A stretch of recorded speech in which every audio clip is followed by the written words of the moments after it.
Good morning എല്ലാ പ്രേക്ഷകർക്കും morning വൈബ്സിലേക്ക് സ്വാഗതം. മോർണിംഗ് വൈബ്സ് ഇന്ന് ചൊവ്വാഴ്ച ദിവസം രാവിലെ ആരംഭിക്കുമ്പോൾ ഒരുപാട് വാർത്തകൾ നമ്മുടെ ഫ്ലോറിലേക്ക് എത്തുന്നുണ്ട്. നിരവധിയായിട്ടുള്ള വാർത്തകൾ രാവിലെ തന്നെ എത്തുന്നു.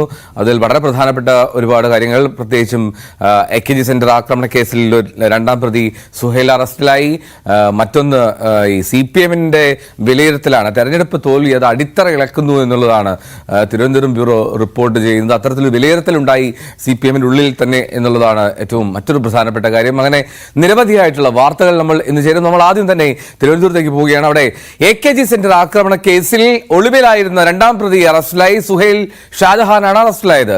കെ സുധാകരന്റെ അടുത്ത അനുയായിയായാണ് സുഹൈൽ. ഡൽഹി വിമാനത്താവളത്തിൽ നിന്നാണ് അറസ്റ്റ് ചെയ്തത്. MG മിഥുൻ ചേരുന്നു വിവരങ്ങളുമായി. മിഥുൻ, നാളുകളായി AKG സെന്റർ ആക്രമണ കേസ് നടന്നിട്ട് അതിന്റെ അന്വേഷണം എങ്ങനെ തുടരുകയായിരുന്നു. ഇപ്പോൾ എങ്ങനെയാണ് ഇയാളെ പിടികൂടിയത്? എപ്പോഴാണ് നാട്ടിലേക്ക് എത്തിക്കുക?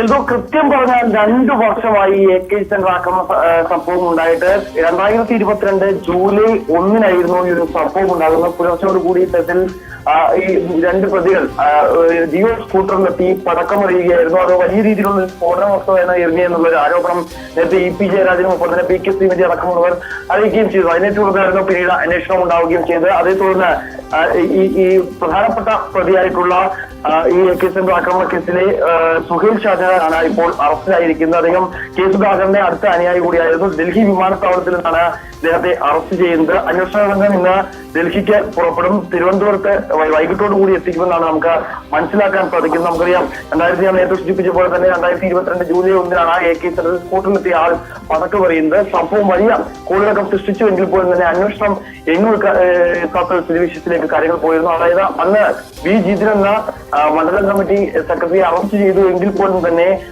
ക്രൈംബ്രാഞ്ചിന് പിന്നീട് കുറ്റപത്രം സമർപ്പിക്കുന്നതിന് വേണ്ടി ഏകദേശം 1 വർഷമെങ്കിലും സമയമെടുത്തു എന്നുള്ളത് വലിയ രീതിയിൽ അന്വേഷണ സംഘത്തെ കുഴപ്പിക്കുകയും ഒപ്പം തന്നെ ഈ ആക്രമണ കേസ് തന്നെ വലിയ രീതിയിൽ ഭരണപക്ഷത്തിനെതിരെ തിരിയുന്ന തരത്തിലേക്ക് കാര്യങ്ങൾ പോവുകയും ചെയ്തിരുന്നു. പിന്നീട് 1 വർഷത്തിന് ശേഷമാണ് പ്രാഥമിക കുറ്റപത്രം തയ്യാറാക്കുന്നത്. ആ കുറ്റപത്രത്തിൽ പോലും പ്രധാനമായും ഈ സ്കൂട്ടർ ഈ ഗൂഢാലോചന നടത്തിയ സുഹൈലിനെ പിടികൂടാത്തതും ഒപ്പം തന്നെ സുഹൈലിന്റെ ഡ്രൈവർ കൂടിയായിട്ടുള്ള മറ്റൊരു വ്യക്തിയെ കൂടി പിടികൂടാത്തതും വലിയ രീതിയിൽ അന്വേഷണ സംഘം തിരിച്ചടിയാവുകയും ചെയ്യുന്നു. ആ ഘട്ടത്തിലായിരുന്നു 2 വർഷം പിന്നിടുമ്പോൾ ഇപ്പോൾ മുഖ്യപ്രതിയെ ആയിട്ടുള്ള ഈ ഗൂഢാലോചന നടത്തിയിട്ടുള്ള ഈ സുഹൈൽ ഷാജഹാനെ ഇപ്പോൾ ഡൽഹിയിൽ നിന്ന് പിടികൂടാനായിരിക്കുന്നത്. വിദേശത്ത് കടന്ന വ്യക്തി ഇപ്പോൾ 2 വർഷത്തിന് ശേഷം ഡൽഹിയിലെത്തിയപ്പോഴാണ് ഇപ്പോൾ പിടിയിലാകാൻ സാധിക്കുകയും ചെയ്തത്. മിഥുൻ, ഈ സുഹൈൽ ഷാജഹാൻ എന്നുള്ള വ്യക്തി ആരാണ്? ഈ സുഹൈൽ ഷാജഹാൻ കെ സുധാകരന്റെ അടുത്ത അനുയായി എന്നുള്ള കാര്യം റിപ്പോർട്ട് ചെയ്യപ്പെടുന്നു. അതിനപ്പുറം സുഹൈൽ ഷാജഹാൻ വളരെ ആക്റ്റീവായിട്ടുള്ള ഒരു പ്രവർത്തകനാണോ?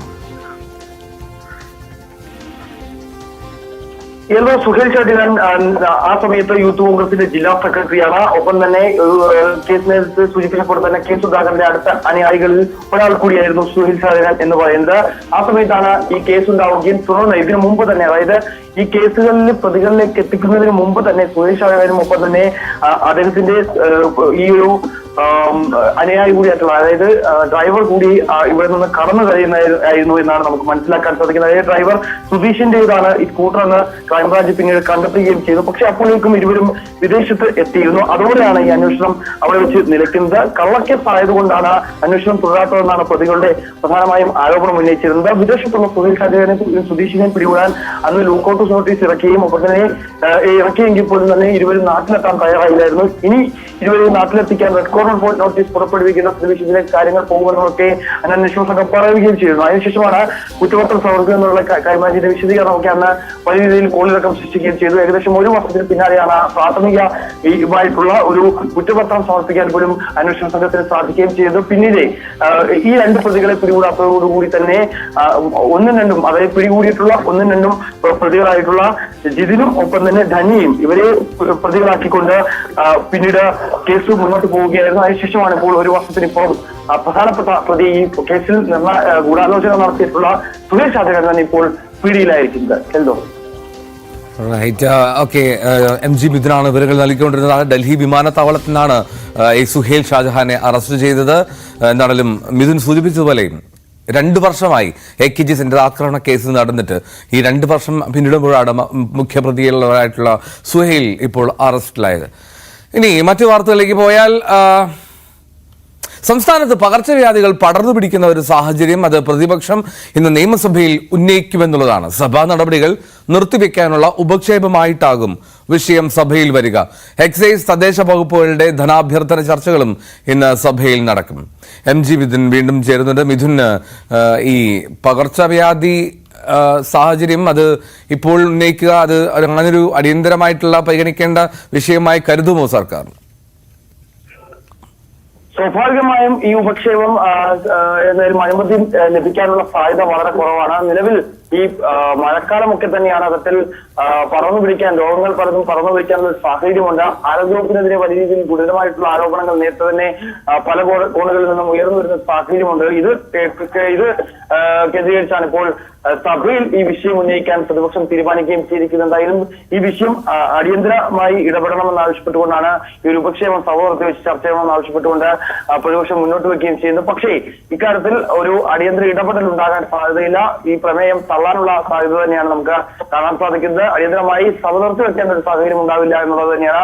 മറ്റു വിഷയങ്ങൾ കൂടി ഈ സഭയ്ക്ക് മുന്നിലേക്ക് വൈകുകയും ചെയ്യും. സ്വാഭാവികമായും കഴിഞ്ഞ ദിവസങ്ങളിലെ സമാനമായ രീതിയിൽ തന്നെ പ്രതിഷേധം സഭയിൽ ഉണ്ടാകാനുള്ള സാധ്യതയുണ്ട്. കാരണം ഇന്ന് പ്രതിപക്ഷത്തിനെതിരെ ആഞ്ഞടിക്കാൻ പറ്റിയ, നമ്മൾ നേരത്തെ റിപ്പോർട്ട് ചെയ്ത പോലെ തന്നെ പ്രധാനപ്പെട്ട വാർത്തയാണ് ഈ AKG സെന്റർ ആക്രമണ കേസുമായി ബന്ധപ്പെട്ടുള്ള പ്രതിയുടെ അറസ്റ്റ്. അത് വലിയ രീതിയിൽ ഭരണപക്ഷം മുന്നോട്ട് വെക്കും. അങ്ങനെ ഭരണ പ്രതിപക്ഷ വാക്പോരുകൾക്ക് ഇന്ന് സഭ സാക്ഷ്യം വഹിക്കുന്ന കാര്യത്തിൽ സംശയമില്ല. അതിനെ എങ്ങനെ നേരിടും? കാരണം കഴിഞ്ഞ കുറച്ച് ദിവസങ്ങളായി ഭരണപക്ഷത്തിനെതിരെ പ്രതിപക്ഷം വലിയ രീതിയിൽ വലിയ ആരോപണങ്ങൾ മുന്നോട്ട് വെക്കുന്നുണ്ട്. അതൊക്കെ ചർച്ചയാവുന്നുണ്ട്. അതൊക്കെ വലിയ രീതിയിൽ ഭരണപക്ഷത്തിന് പ്രതിരോധിക്കാൻ പറ്റാത്ത കാര്യത്തിലേക്ക് കാര്യങ്ങൾ പോവുകയും ചെയ്യുന്ന ഒരു പശ്ചാത്തലമുണ്ട്. അതുകൊണ്ട് തന്നെ ഈ ഒരു വിഷയം ഇന്ന് സഭയിലേക്ക് വരുമ്പോൾ ഇത് കേന്ദ്രീകരിച്ചായിരിക്കും ഇന്ന് ഭരണ പ്രതിപക്ഷ വാക്പോര് സഭയിൽ ഉണ്ടാകാനുള്ള ഒരു സാധ്യത. ഈ ധനാഭ്യർത്ഥന ചർച്ചകൾ, അത് എക്സൈസ് തദ്ദേശ വകുപ്പുകളുടെ ധനാഭ്യർത്ഥന ചർച്ചകളാണല്ലോ. ഈ എക്സൈസിന്റെ കാര്യത്തിൽ ഈ ബാർക്കോഴ അത് വലിയ ചർച്ചയായിരുന്നു കഴിഞ്ഞ ദിവസങ്ങളിൽ. അപ്പം അത് വീണ്ടും അത്തരത്തിലുള്ള ചോദ്യങ്ങൾക്കൊക്കെ സാധ്യതയുണ്ടോ മിഥുൻ? ധനാഭ്യർത്ഥന ചർച്ച ഈ ഒരു വേളയിൽ പുരോഗമിക്കുകയും ചെയ്യുന്നുണ്ട്. കഴിഞ്ഞ ദിവസങ്ങളിൽ ഇതുമായി ബന്ധപ്പെട്ടുള്ള ഓരോ വകുപ്പ് മന്ത്രിമാരും ഇതുമായി ബന്ധപ്പെട്ട ഈ ധനാഭ്യർത്ഥന ചർച്ചകളിൽ മറുപടി പറയും. ഇന്ന് എക്സൈസ് വകുപ്പിന്റെ സ്വാഭാവികമായും മന്ത്രി മറുപടി പറയുന്നതിന് മുമ്പ് തന്നെ പ്രതിപക്ഷ ഭരണപക്ഷ അംഗങ്ങൾക്ക് ഇത് സംബന്ധിച്ചുള്ള സംസാരിക്കാനുള്ള അവസരങ്ങൾ നൽകും. ആ വേളയിൽ ഈ ധനാഭ്യർത്ഥന ചർച്ചയ്ക്ക് പുറമെ മറ്റു കാര്യങ്ങളിലേക്ക് കൂടി കാര്യങ്ങൾ പോകാനുള്ള ഒരു സാധ്യതയുണ്ട്. കാരണം സ്വാഭാവികമായും ബാർക്കോഴ അഴിമതി 2.0 എന്ന രീതിയിൽ പ്രതിപക്ഷം ഉയർത്തി കാണിക്കുന്നുണ്ട്. ഒപ്പം തന്നെ അതിന് കമ്മീഷൻ ഈടാക്കുന്നുണ്ട് എന്നടക്കമുള്ള ആരോപണങ്ങൾ ഉണ്ടായിരുന്നു. അത് ഭാരതത്തിന്റെ ഈ വ്യക്തികൾ തന്നെ ചാറ്റ് ചെയ്തിട്ടുള്ള അതിന്റെ വോയിസ് കോളുകൾ തന്നെ പുറത്തു വരികയും ചെയ്തത്. പിന്നീട് അദ്ദേഹം തള്ളിപ്പറഞ്ഞ് രംഗത്ത് വന്നുവെങ്കിൽ പോലും അതിപ്പോഴും നിലനിൽക്കുന്നുണ്ട് എന്നുള്ളൊരു ശക്തമായ ആരോപണം പ്രതിപക്ഷം ഉന്നയിക്കുകയും ചെയ്യുന്നുണ്ട്. അതിനെ എങ്ങനെയായിരിക്കും ഈ എക്സൈസ് വകുപ്പ് മന്ത്രി ഇതിൽ മറുപടി പറയാൻ പോകുന്നത് എന്നുള്ളതാണ് ഇനി എന്തായാലും അറിയേണ്ടത്. നേരത്തെ തന്നെ ഇതുമായി ബന്ധപ്പെട്ടുള്ള വിശദീകരണങ്ങളും ഒപ്പം തന്നെ കാര്യങ്ങളൊക്കെ തന്നെ നേരത്തെ സർക്കാർ വിശദീകരിക്കുകയും ചെയ്തിരുന്നു. ഒപ്പം തന്നെ എക്സൈസ് വകുപ്പ് വിശദീകരിക്കുകയും ചെയ്തിരുന്നു. അതുകൊണ്ട് തന്നെ ഇത് ഇന്ന് എന്താണ് പ്രതിപക്ഷം പ്രധാനമായും ഇത് സംബന്ധിച്ച് മുന്നോട്ട് വെക്കാൻ പോകുന്ന വാദം, അതിൽ മന്ത്രിയുടെ പ്രതികരണം എങ്ങനെയുള്ളതാണ് എന്നാണ് നമുക്ക് ഇനി കണ്ടറിയേണ്ടത്. റൈറ്റ്, MG മിഥുനാണ് വിവരങ്ങൾ നൽകിയത്. സഭാ നടപടികളെ കുറിച്ചുള്ള വിവരങ്ങളാണ്, ഇന്നത്തെ കാര്യങ്ങളാണ് മിഥുൻ പങ്കുവച്ചത്. ലോക്സഭാ തെരഞ്ഞെടുപ്പിലുണ്ടായത് തോൽവി മാത്രമല്ല എന്നും അടിത്തറ ഒലിച്ചുപോയതാണെന്നും CPM-ന്റെ വിലയിരുത്തൽ. സംസ്ഥാന കമ്മിറ്റി അംഗീകരിച്ച തെരഞ്ഞെടുപ്പ് അവലോകന റിപ്പോർട്ടിലാണ് ഇത്തരമൊരു വിലയിരുത്തൽ. BJPക്ക് സ്വാധീനമില്ലാത്ത സ്ഥലങ്ങളിൽ പോലും പാർട്ടിയുടെ വോട്ടുകൾ BJPയിലേക്ക് ഒഴുകിയെന്നും CPM തുറന്ന് സമ്മതിക്കുന്നു. വെറുമൊരു തെരഞ്ഞെടുപ്പ് തോൽവിയല്ല ഉണ്ടായതെന്നും പാർട്ടി അടിത്തറ തന്നെ കുത്തിയൊലിച്ചു പോകുന്ന പരാജയമാണ് ലോക്സഭാ തെരഞ്ഞെടുപ്പിലേതെന്നുമാണ് CPM-ന്റെ വിലയിരുത്തൽ. പാർട്ടി ശക്തി കേന്ദ്രങ്ങളിൽ ഉണ്ടായത് വലിയ വോട്ട് ചോർച്ചയാണ്. BJPക്ക് ഒട്ടും വളർച്ചയില്ലാത്ത പാർട്ടി ശക്തി കേന്ദ്രങ്ങളിൽ പോലും വലിയ അളവിൽ വോട്ട് BJPയിലേക്ക് പോയി. BJPക്ക് ബൂത്ത് ഏജന്റുമാരില്ലാതിരുന്ന ബൂത്തുകളിലും അവർക്ക് മേൽക്കൈയുണ്ടായി. BJPയുടെ പ്രവർത്തനം കൊണ്ട് ലഭിച്ച വോട്ടുകളല്ല ഇതെന്നും ഒന്നും ചെയ്യാതെ പാർട്ടി വോട്ടുകൾ BJPയിലേക്ക് പോകുകയായിരുന്നുവെന്നുമാണ് ഞെട്ടലോടെ CPM തിരിച്ചറിയുന്നത്. സംസ്ഥാന സമിതിയുടെ തെരഞ്ഞെടുപ്പ് അവലോകന റിപ്പോർട്ടിനെ ഉദ്ധരിച്ച് ജില്ലാ കമ്മിറ്റികളിൽ സംസ്ഥാന സെക്രട്ടേറിയറ്റ് അംഗങ്ങൾ നടത്തുന്ന റിപ്പോർട്ടിംഗിലാണ് ഈ കാര്യങ്ങൾ വ്യക്തമാക്കുന്നത്. ഇത് തിരിച്ചറിഞ്ഞ് BJPയുടെ വളർച്ച തടയാനുള്ള പ്രവർത്തനങ്ങൾക്ക് മുൻതൂക്കം നൽകാനാണ് നിർദ്ദേശം. തിരുവനന്തപുരത്താണ് BJPയുടെ വളർച്ച ഏറ്റവും അപകടകരമായി CPM കാണുന്നത്. നഗരസഭാ ഭരണം BJP പിടിച്ചെടുക്കുന്നത് തടയാൻ വലിയ പരിശ്രമം വേണ്ടിവരുമെന്നാണ് സംസ്ഥാന നേതൃത്വത്തിന്റെയും ജില്ലാ നേതൃത്വത്തിന്റെയും അഭിപ്രായം.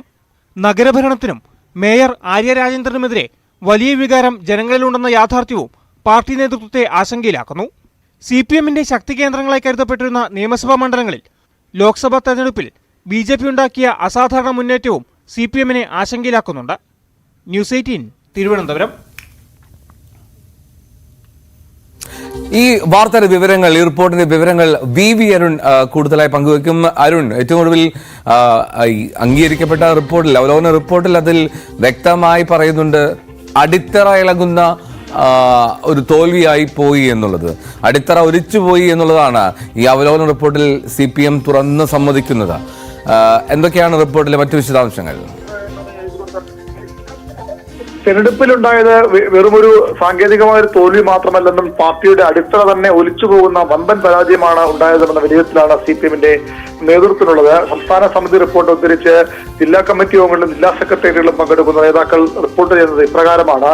CPM-ന്റെ വോട്ടുകൾ, അടിസ്ഥാന വോട്ടുകൾ BJP-യിലേക്ക് ഒലിച്ചുപോയി. അതിന്റെ പ്രധാന കാരണമായി പറയുന്നത് അത് BJP ഏതെങ്കിലും തരത്തിൽ അവരുടെ കഴിവുകൊണ്ടോ അവരുടെ ക്യാമ്പയിന്റെ ഭാഗമായോ ലഭിച്ച വോട്ടുകളല്ല, സ്വമേധയാ CPM വോട്ടുകൾ അത് കണ്ണൂരിലെ ശക്തി കേന്ദ്രങ്ങളടക്കം BJP-ക്ക് ആളുകൾ വോട്ട് ചെയ്തു. അത് അവരുടെ ഒരു ബൂത്ത് ഏജന്റ് പോലും ഇല്ലാത്ത അത്ര BJP ദുർബലമായ പ്രദേശങ്ങളിൽ പോലും പാർട്ടി വോട്ടുകൾ കൂട്ടത്തോടെ BJP-യിലേക്ക് പോയത് അതീവ ഗൗരവതരമായ കാര്യമാണെന്നാണ് CPM വിലയിരുത്തുന്നത്. അത് തിരിച്ചറിയണം, അത് തിരിച്ചറിഞ്ഞുകൊണ്ടുള്ള തിരുത്തൽ നടപടികളാണ് ഉണ്ടാകേണ്ടതെന്നും റിപ്പോർട്ടിൽ പറയുന്നു. മാത്രമല്ല, ഇതുമായി ബന്ധപ്പെട്ട തിരുവനന്തപുരം ജില്ലയിലാണ് ഏറ്റവും ഗുരുതരമായ അപകടകരമായ സാഹചര്യമുള്ളതെന്ന് CPM വിലയിരുത്തുന്നു. തിരുവനന്തപുരത്ത് നഗരസഭാ ഭരണം നഷ്ടപ്പെടാവുന്ന അവസ്ഥയിലേക്ക് കാര്യങ്ങൾ പോവുകയാണ്. കൃത്യമായ തിരുത്തൽ നടപടികളിലേക്ക് പോയില്ലെങ്കിൽ അടുത്ത തദ്ദേശ തെരഞ്ഞെടുപ്പിൽ നഗരസഭാ ഭരണം നഷ്ടമാകും. തിരുവനന്തപുരത്ത് ഉൾപ്പെടെയുള്ള ചില നിയമസഭാ മണ്ഡലങ്ങളിലും, അതായത് BJP രണ്ടാമതെത്തുകയും ഒന്നാമതെത്തുകയും ചെയ്ത നിയമസഭാ മണ്ഡലങ്ങളിലെ സ്ഥിതിയും വ്യത്യസ്തമല്ല. ഇവിടെയും വളരെ ശ്രദ്ധയോടുകൂടി ഗൗരവത്തോടുകൂടി ഇടപെടൽ വേണമെന്ന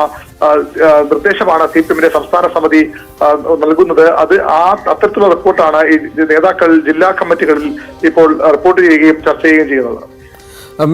അരുൺ, അപ്പോൾ ഈ തിരുവനന്തപുരം ഉൾപ്പെടെയുള്ള ഇടങ്ങളിൽ ഈ നഗരസഭ ഭരണം പോലും നഷ്ടമാകുന്ന സാഹചര്യമുണ്ട് എന്നുള്ള കാര്യത്തിലേക്ക് വരുന്നു. പക്ഷേ അവിടെ ഈ സംസ്ഥാന നേതൃത്വത്തിനെതിരെ രൂക്ഷ വിമർശനങ്ങൾ ജില്ലാ കമ്മിറ്റികളിലും ഉയർന്നിരുന്നല്ലോ. അപ്പോൾ ഇനി എന്താണ് CPM-ന് മുന്നോട്ടുള്ള നടപടികളിലേക്ക് പോകാൻ എന്താണ് സാധ്യത?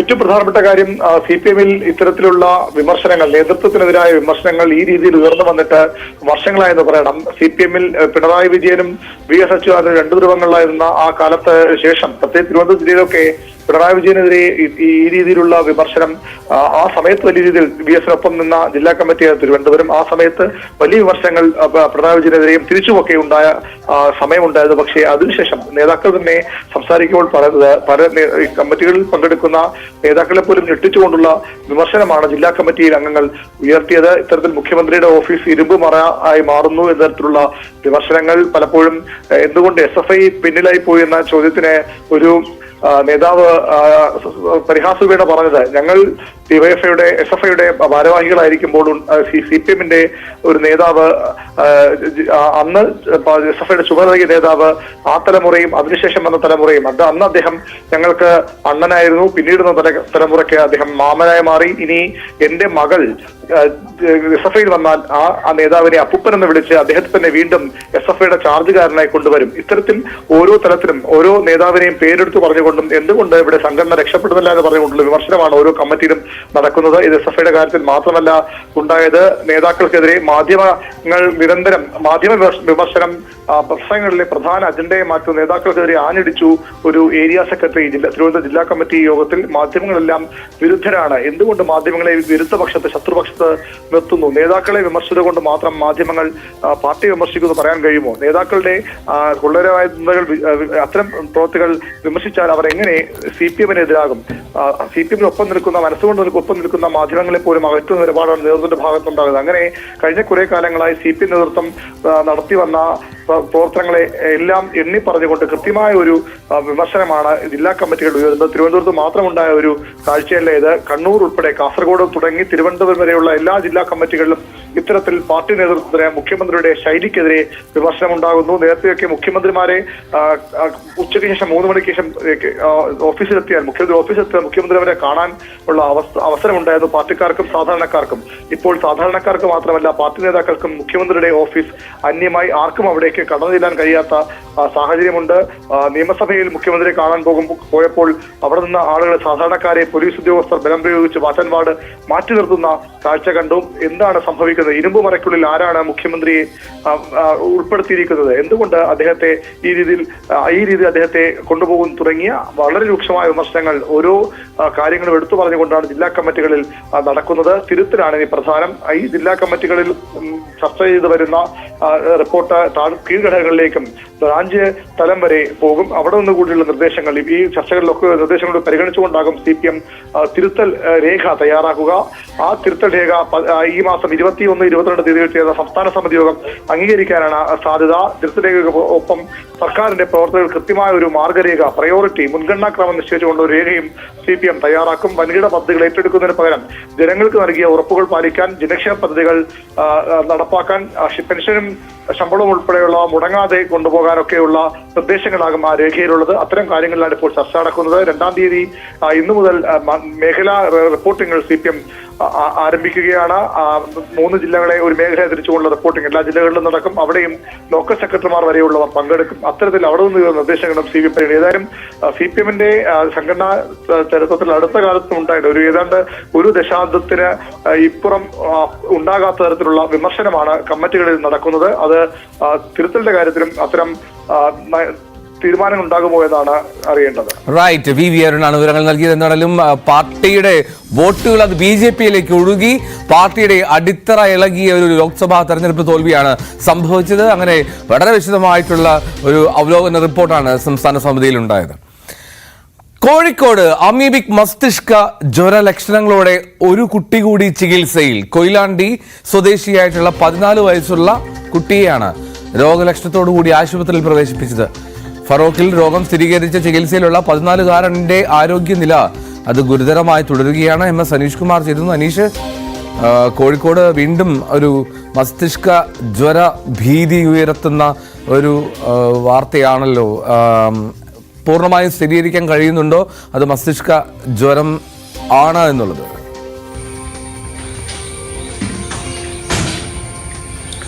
എൽദോ, ഇന്നലെയാണ് തിക്കൊടി സ്വദേശിയായ 14 വയസ്സുകാരനെ മസ്തിഷ്ക ജ്വരത്തിന് സമാനമായ ലക്ഷണങ്ങളോടുകൂടി കോഴിക്കോട് സ്വകാര്യ ആശുപത്രിയിൽ ചികിത്സയിൽ പ്രവേശിപ്പിച്ചിരിക്കുന്നത്. ഇതോടെ ഇപ്പോൾ കോഴിക്കോട് ജില്ലയിൽ മാത്രം ഈ രോഗലക്ഷണങ്ങളോടെ ചികിത്സയിൽ കഴിയുന്നവരുടെ എണ്ണം 2ആയി മാറിയിരിക്കുന്നു. പയ്യോളി നഗരസഭയുടെ കീഴിലുള്ള കാട്ടുംകുളം എന്ന കുളത്തിൽ കുളിച്ച ശേഷമാണ് കുട്ടിക്ക് രോഗലക്ഷണങ്ങൾ പ്രകടമായി തുടങ്ങിയത്. സാധാരണഗതിയിൽ കഴിഞ്ഞ ദിവസങ്ങളൊക്കെ റിപ്പോർട്ട് ചെയ്തതുപോലെ തന്നെ കടുത്ത പനി, ഛർദിൽ, തലചുറ്റം തുടങ്ങിയ ലക്ഷണങ്ങളാണ് കുട്ടിക്ക് കാണുകയും ചെയ്ത് ഇതേ തുടർന്ന് ആശുപത്രിയിൽ പ്രവേശിപ്പിക്കുകയും ചികിത്സ ആരംഭിക്കുകയും ചെയ്തിരിക്കുന്നു. ഇനിയിപ്പോൾ ഈ കുട്ടിയുടെ സാമ്പിൾ ഈ മസ്തിഷ്ക ജ്വരത്തിൻ്റെ അമീബിക് മസ്തിഷ്ക ജ്വരത്തിൻ്റെ ജ്വരമാണോ എന്ന് കണ്ടെത്താനുള്ള സാമ്പിളുകൾ പരിശോധനയ്ക്ക് അയച്ചിട്ടുണ്ട്. അതിൻ്റെ പരിശോധനാ ഫലം വൈകാതെ വരുമെന്നാണ് കണക്കാക്കാൻ കഴിയുന്നത്. നിലവിൽ രോഗലക്ഷണങ്ങളോട് ചികിത്സിക്കുന്നു എന്ന വിവരമാണ് നമുക്ക് നൽകാൻ കഴിയുന്നത്. എന്തായാലും ഈ രോഗലക്ഷണങ്ങൾ പ്രകടമായ ശേഷം പയ്യോളി നഗരസഭയുടെ കീഴിലുള്ള കാട്ടുംകുളം അണുവിമുക്തമാക്കുകയും അവിടേക്ക് ആളുകളും മറ്റും പോകുന്നത് നഗരസഭ നിരോധിക്കുകയും ചെയ്തിട്ടുണ്ട്. കഴിഞ്ഞ ദിവസമാണ് 12 വയസ്സുകാരൻ കുളിച്ച ഫാറൂഖ് കുളവും ഫാറൂഖിനടുത്തുള്ള കുളവും സമാനമായ രീതിയിൽ തന്നെ അണു നശീകരണം നടത്തിയത്. ഇവിടുത്തെ കുട്ടി ഇപ്പോഴും കോഴിക്കോട് സ്വകാര്യ ആശുപത്രിയിൽ ചികിത്സയിൽ കഴിയുകയാണ്. അതീവ ഗുരുതരമായി കുട്ടിയുടെ ആരോഗ്യനില തുടരുന്നു എന്നാണ് ഇപ്പോഴും ആരോഗ്യവകുപ്പ് പ്രവർത്തകരും ഒപ്പം ഈ ആശുപത്രിയിൽ നിന്നുള്ള ആളുകളും അറിയിച്ചിരിക്കുന്നത്. വെന്റിലേറ്റർ സഹായത്തോടു കൂടിയാണ് ജീവൻ നിലനിർത്തി വരുന്നത്. ഡോക്ടർമാരുടെ പ്രത്യേക സംഘം നിരന്തരം ഈ കുട്ടിയെ നിരീക്ഷിച്ചു വരികയാണ് എന്നും അധികൃതർ അറിയിച്ചിരുന്നു. അച്ചൻകുളം എന്ന കുളത്തിലായിരുന്നു അന്ന് ആ കുട്ടി കുളിക്കുകയും ചെയ്ത് ആ കുളത്തിന് കുളിച്ച അല്ലെങ്കിൽ അതിന് സമീപ പ്രദേശങ്ങളിലുള്ള ആളുകളൊക്കെ നിരീക്ഷണത്തിലാണ്. അവിടെ മറ്റാർക്കും ഇതുവരെ രോഗലക്ഷണങ്ങൾ പ്രകടമായിട്ടില്ല എന്നാണ് നമുക്കറിയാൻ കഴിയുന്നത്. എന്തായാലും അങ്ങേയറ്റം അപകടകരമായ ഒരു സാഹചര്യം തന്നെയാണ് നിലനിൽക്കുന്നത്. കാരണം നേരത്തെ 2 കുട്ടികൾക്ക് ഇത്തരത്തിൽ അമീബിക് മസ്തിഷ്ക ജ്വരം സ്ഥിരീകരിച്ചിരുന്നു. കോഴിക്കോട് മെഡിക്കൽ കോളേജിലും ഒരാൾ കോഴിക്കോട് സ്വകാര്യ ആശുപത്രിയിലുമായിരുന്നു ചികിത്സ ചികിത്സ കഴിഞ്ഞത്. രണ്ടുപേരുടെയും ജീവൻ രക്ഷിക്കാൻ അധികൃതർക്ക് കഴിഞ്ഞിട്ടില്ല. മലപ്പുറം സ്വദേശിയായ ആ പെൺകുട്ടിയാണ് ആദ്യം രോഗബാധ സ്ഥിരീകരിച്ച് ആശുപത്രിയിൽ ചികിത്സ തേടിയത്. ദിവസങ്ങളോളം വെന്റിലേറ്ററിൽ ജീവൻ നിലനിർത്തുന്നതിനായി കഷ്ടപ്പെട്ടെങ്കിലും പിന്നീട് ആ കുട്ടി മരണത്തിന് കീഴടങ്ങുകയായിരുന്നു. രണ്ടാമത് ഈ കണ്ണൂർ സ്വദേശിയായ കുട്ടിയാണ്. മൂന്നാറിൽ വിനോദസഞ്ചാരത്തിന് പോയപ്പോൾ അവിടുത്തെ ഒരു സ്വകാര്യ കുളത്തിൽ കുളിച്ച ശേഷം അവിടെ നിന്നാണ് അമീബിക് ബാക്ടീരിയ ശരീരത്തിൽ പ്രവേശിപ്പിച്ചത്. അമീബിക് മെനിഞ്ചൈറ്റിസ് ശരീരത്തിൽ പ്രവർത്തിച്ചത് എന്നാണ് കണ്ടെത്തുകയും ചെയ്തത്. ആ കുട്ടിയുടെ ജീവനും രക്ഷിക്കാനായില്ല. എന്തായാലും മൂന്നാമത്തെ കുട്ടിയും അതീവ ഗുരുതരാവസ്ഥയിൽ ഇപ്പോഴും ചികിത്സയിൽ തുടരുന്നതാണ്. നാലാമതൊരാൾക്ക് ഇപ്പോൾ രോഗലക്ഷണങ്ങളോടെ ചികിത്സ ആരംഭിക്കുകയും ചെയ്തിരിക്കുന്നു. എൽദോ. ശരി, എം എസ് അനീഷ് കുമാറാണ് വിവരം നൽകിയത്. കോഴിക്കോട് മറ്റൊരു കുട്ടി കൂടി ഈ അമീബിക് മസ്തിഷ്ക ജ്വരം അതിൻ്റെ ലക്ഷണങ്ങളോടുകൂടി ആശുപത്രിയിലാണ്. എന്താണെങ്കിലും മറ്റൊരു കുട്ടി ആശുപത്രിയിൽ ചികിത്സയിലുണ്ടല്ലോ. ഫറോക്കിലെ കുട്ടി, ആ കുട്ടിയുടെ ആരോഗ്യനില ഗുരുതരമായി തുടരുകയും ചെയ്യുന്നുണ്ട്. മറ്റൊരു വാർത്ത കൂടി അനീഷിലേക്ക് പോകേണ്ടതുണ്ട്. അത് വേറൊന്നുമല്ല, പൊതുമേഖലയിലുള്ള കോഴിക്കോട് സ്റ്റീൽ കോംപ്ലക്സ് ഏറ്റെടുത്ത സ്വകാര്യ കമ്പനിക്കെതിരെ നാട്ടുകാരുടെ സമരം അത് തുടരുകയാണ്. കമ്പനി പ്രതിനിധികളെയോ റിസീവറെയോ സ്ഥാപനത്തിലേക്ക് പ്രവേശിക്കാൻ അനുവദിക്കില്ല എന്നുള്ള നിലപാടിലാണ് പ്രതിഷേധക്കാർ. വിഷയം ഹൈക്കോടതിയുടെ പരിഗണനയിലേക്ക് വരുന്നുണ്ട്. അനീഷ്, ഇന്നലെ വലിയ തോതിൽ അവിടെ ഒരു പ്രതിഷേധം നടത്തിയിരുന്നു. അത് ഒരുപാട് സ്ത്രീകൾ ഉൾപ്പെടെ അണിനിരന്ന് വലിയ തോതിൽ നടത്തിയ ഒരു പ്രതിഷേധമാണ്. അപ്പോൾ എന്താണ് ഈ നാട്ടുകാർ എന്താണ് ആവശ്യപ്പെടുന്നത്? ഈ സ്വകാര്യ കമ്പനി ഏറ്റെടുത്തു എന്നുള്ളത് ശരി, പക്ഷെ അതിനപ്പുറത്തേക്ക് എന്താണ് ഇതിലൊരു സമവായത്തിലുള്ള സാധ്യത?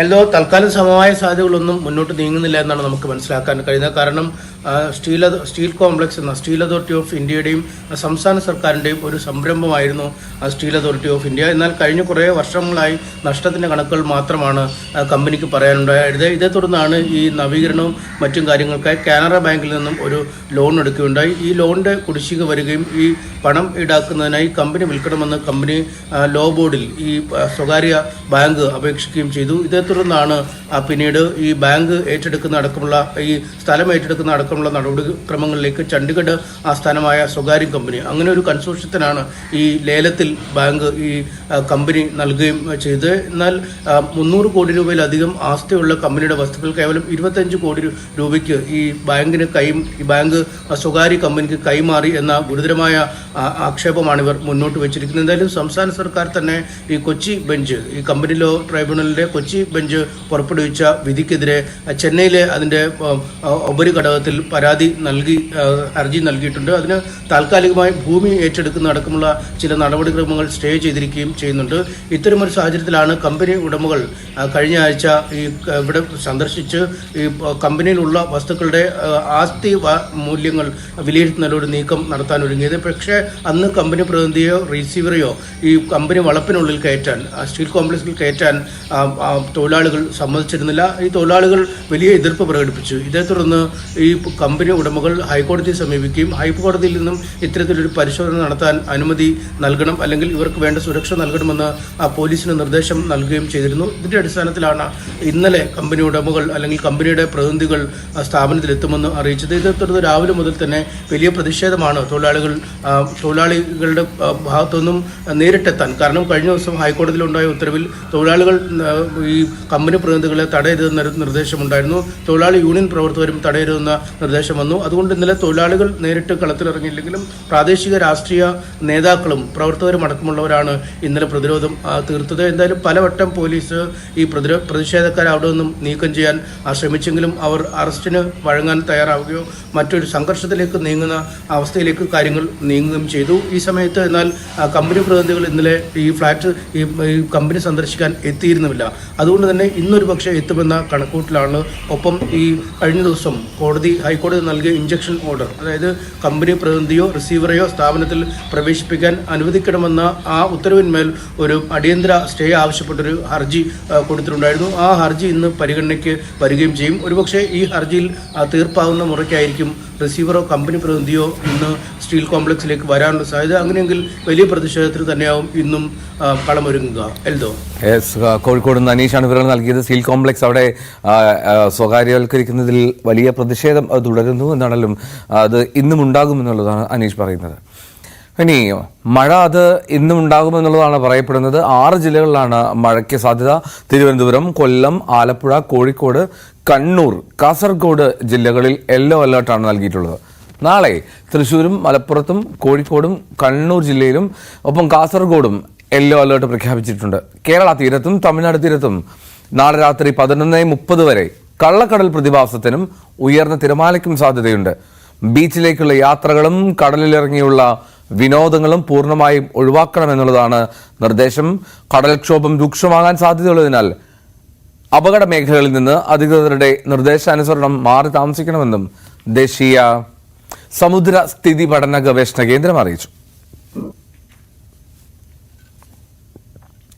കടൽക്ഷോഭം പരിഹരിക്കാൻ ചർച്ചകൾ തുടരുമ്പോഴും എറണാകുളം എടവനക്കാട് നിവാസികളുടെ ദുരിതം തുടരുകയാണ്. തീരദേശത്തെ ഭൂരിഭാഗം വീടുകളിലും വെള്ളം ഇരച്ചു കയറുന്ന സ്ഥിതിയാണ്.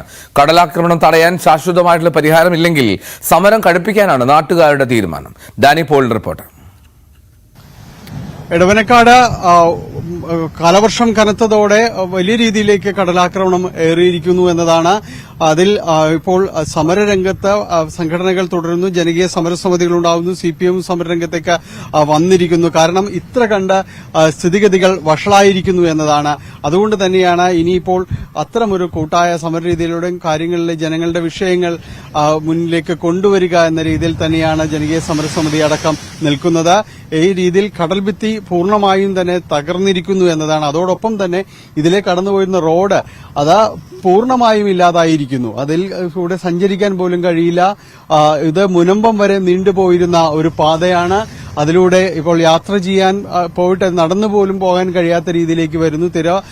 ഏത് സമയവും ഈ റോഡ് എന്ന് പറയുന്ന ഈ സ്ഥലത്തേക്ക് ആഞ്ഞടിക്കാവുന്ന സ്ഥിതിയിലേക്ക് വന്നിരിക്കുകയാണ്. ഇപ്പോൾ അടിയന്തരമായി നടപടികൾ ഉണ്ടായിരിക്കുന്നത് ജിയോ ബാഗുകൾ നിർമ്മിക്കുന്ന അടക്കമുള്ള കാര്യങ്ങളിലാണ്. അതിന്റെ പോലും നിർമ്മാണ പ്രവർത്തനങ്ങളെ തടയുന്ന അല്ലെങ്കിൽ അവർക്ക് മുന്നോട്ട് പോകാൻ കഴിയാത്ത രീതിയിലേക്ക് പലയിടത്തും കടലാക്രമണം മാറിയിട്ടുണ്ട്. ഈ മേഖലയിലെ പല സ്ഥലങ്ങളിൽ നിന്ന് വീടുകളിൽ നിന്ന് ആളുകൾ ഒഴിഞ്ഞു പോകേണ്ട ഒരു അവസ്ഥയിലേക്ക് വന്നിരിക്കുന്നു. ദുരിതാശ്വാസ ക്യാമ്പുകളിലേക്ക് തങ്ങൾ നീങ്ങുകയില്ല എന്നവർ പറയുമ്പോൾ കൂടിയും ഇവിടെ സ്വന്തം വീട്ടിൽ കഴിയുന്നത് എത്രത്തോളം സുരക്ഷിതമാണ് എന്നൊരു വലിയ ചോദ്യം ഉയരുന്നുണ്ട്. അതിലും തീരദേശത്തെ വൈപ്പിൻ മേഖലയിലെ ഒരു എടവനക്കാട് പോലുള്ള ഈ ഒരു കോസ്റ്റൽ ബെൽറ്റിലെ ജീവിതം തീർത്തും ദുസ്സഹമാവുന്ന രീതിയിലേക്കാണ് കാര്യങ്ങൾ എത്തിയിരിക്കുന്നത്. അടിയന്തരമായ ഇടപെടലുകൾ ഇതിൽ ഉണ്ടാകേണ്ടിയിരിക്കുന്നു. ജില്ലാ കളക്ടർ അടക്കം വകുപ്പ് മന്ത്രിയുമായി നടത്തുന്ന ചർച്ചകളിൽ അനുകൂലമായ തീരുമാനങ്ങൾ ഉണ്ടാകണമെന്ന് അവർ പറയുന്നു. ശാശ്വതമായ തീരുമാനങ്ങൾ വേണം. ജിയോ ബാഗുകൾ കൊണ്ട് താൽക്കാലിക സംവിധാനം ഒരുക്കി ആർക്കും ഇവിടെ നിന്ന് കടന്നു കളയാൻ തങ്ങൾ അനുവദിക്കില്ല എന്ന് അവർ വ്യക്തമാക്കുന്നു. ഒരു സ്ഥിരം സംവിധാനത്തിലേക്ക് നീങ്ങാതെ അവർക്ക് കഴിയില്ല എന്ന് പറയുന്നു. ജിയോ ബാഗുകളുടെ ഒരു സ്ഥിതി ഇതാണ്. നേരത്തെ ഇട്ട ജിയോ ബാഗുകൾ ഈ രീതിയിലെല്ലാം തന്നെ പോയിരിക്കുന്നു. അപ്പോൾ ഇതിനു മുകളിൽ പിന്നെ പുതിയത് സ്ഥാപിച്ചിട്ടും വലിയ കാര്യമൊന്നുമില്ല എന്നാണ് അവർ ചൂണ്ടിക്കാണിക്കുകയും ചെയ്യുന്നത്. അതുകൊണ്ട് അടിയന്തരമായ നടപടികൾ സ്ഥിരമായ രീതിയിൽ തങ്ങൾക്ക് ഇതൊരു പരിഹാരമുണ്ടാകുമെന്ന രീതിയിൽ ഉറപ്പ് നൽകണം എന്നാണ് അവർ ആവശ്യപ്പെടുന്നത്. അല്ലാത്തപക്ഷം ശക്തമായ സമരപരിപാടികളുമായിട്ട് തന്നെ തുടരാൻ തന്നെയാണ് തീരുമാനിച്ചിരിക്കുന്നത്. എടവനക്കാട് നിന്ന് ക്യാമറമാൻ മനോജിനൊപ്പം ഡാനി പോൾ, ന്യൂസ് 18. തീരദേശത്തുള്ളവരുടെ ആ ദുരിതം അത് പരിഹരിക്കപ്പെടണം എന്നുള്ള എടവനക്കാട് വലിയ പ്രതിഷേധമാണ് കഴിഞ്ഞ ദിവസങ്ങളൊക്കെ നടന്നത്. അതിൽ തീരുമാനം അത് ശാശ്വത പരിഹാരത്തിനുള്ളതാവട്ടെ എന്ന് മാത്രം. കൂടുതൽ വാർത്തകളിലേക്ക് നമുക്ക് മടങ്ങിയെത്താം. മോർണിംഗ് വൈബ്സ് ഒരു ഇടവേളയിലേക്ക് പോവുകയാണ്. ഇടവേള.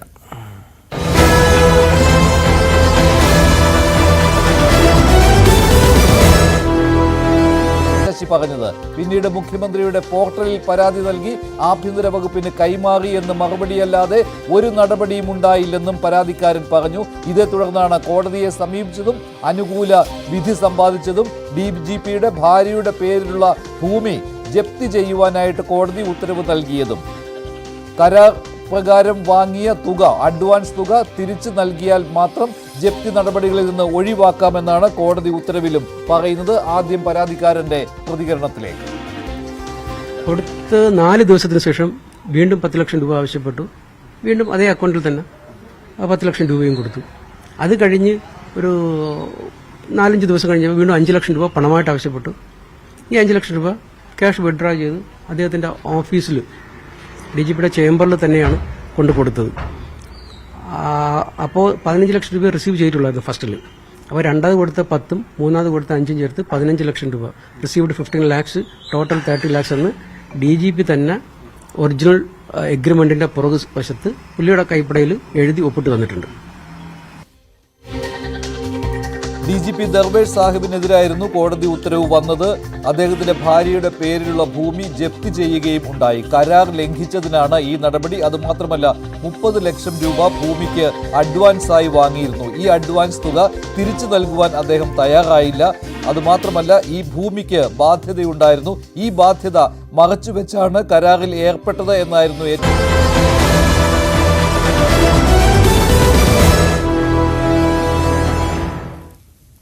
വീണ്ടും മോർണിംഗ് ബൈറ്റ്സിലേക്ക് സ്വാഗതം. മോർണിംഗ് ബൈറ്റ്സ് തുടരുകയാണ്. സംസ്ഥാനത്തെ റേഷൻ വ്യാപാരികൾ കടയടച്ചിട്ട് സമരം ചെയ്യുകയാണ്.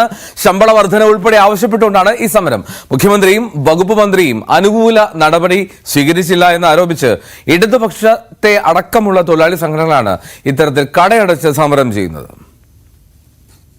ഈ മാസം 8, 9 തീയതികളിലാണ് പണിമുടക്കാൻ റേഷൻ ഉടമകളുടെ സംയുക്ത സമരസമിതി കോർഡിനേഷൻ കമ്മിറ്റി തീരുമാനിച്ചിരിക്കുന്നത്.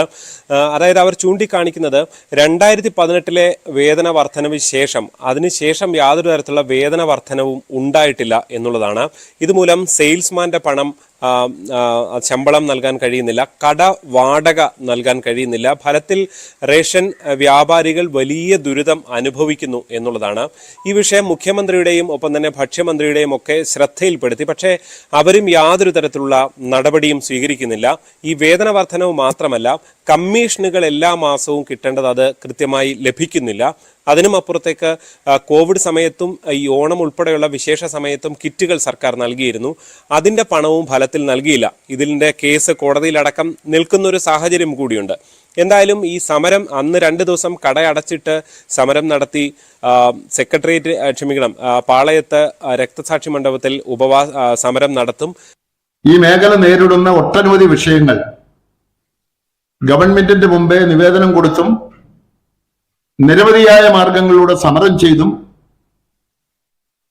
ഒരു പരിഹാരവും കാണാത്ത സ്ഥിതിയായപ്പോൾ ഞങ്ങൾ സംയുക്തമായി യോഗം ചേർന്ന് സമരമല്ലാതെ മറ്റൊരു മാർഗമില്ല എന്നൊരു തീരുമാനത്തിലെത്തുകയും അതിന്റെ അടിസ്ഥാനത്തിൽ ധാരാളം ഡിമാൻഡുകൾ ഞങ്ങൾക്കുണ്ടെങ്കിലും 4 ഡിമാൻഡുകൾ പ്രധാനമായി ഉള്ള 4 ഡിമാൻഡുകൾ ഉന്നയിച്ചുകൊണ്ട് ഈ സംസ്ഥാനത്തെ മുഴുവൻ റേഷൻ കടകളും അടച്ചിട്ടുകൊണ്ട് 8, 9 തീയതികളിൽ ജൂലൈ മാസം 8, 9 തീയതികളിൽ തിരുവനന്തപുരത്ത് പാളയം രക്തസാക്ഷി മണ്ഡപത്തിന് മുമ്പിൽ 2 ദിവസത്തെ രാപ്പകൽ സമരം സംഘടിപ്പിക്കാൻ തീരുമാനിച്ചിരിക്കുകയാണ്. ഇപ്പോഴും പരിഹരിക്കപ്പെട്ടിട്ടില്ല എങ്കിൽ സെപ്റ്റംബർ മുതൽ അനിശ്ചിതകാല സമരം എന്ന പ്രഖ്യാപനമാണ് കടയുടമകൾ നടത്തുന്നത്. കടയുടമകൾ എന്ന് പറയുമ്പോൾ അതിന്റെ സംയുക്ത സമരസമിതിയിൽ എല്ലാ സംഘടനകളുമുണ്ട്. പ്രത്യേകിച്ച് ഇടതുമുന്നണിയുടെ ഭാഗമായി നിൽക്കുന്നവർ പ്രത്യക്ഷ സമരത്തിന് സർക്കാരിനെതിരെ സമരത്തിന് രംഗത്ത് വരുന്നു.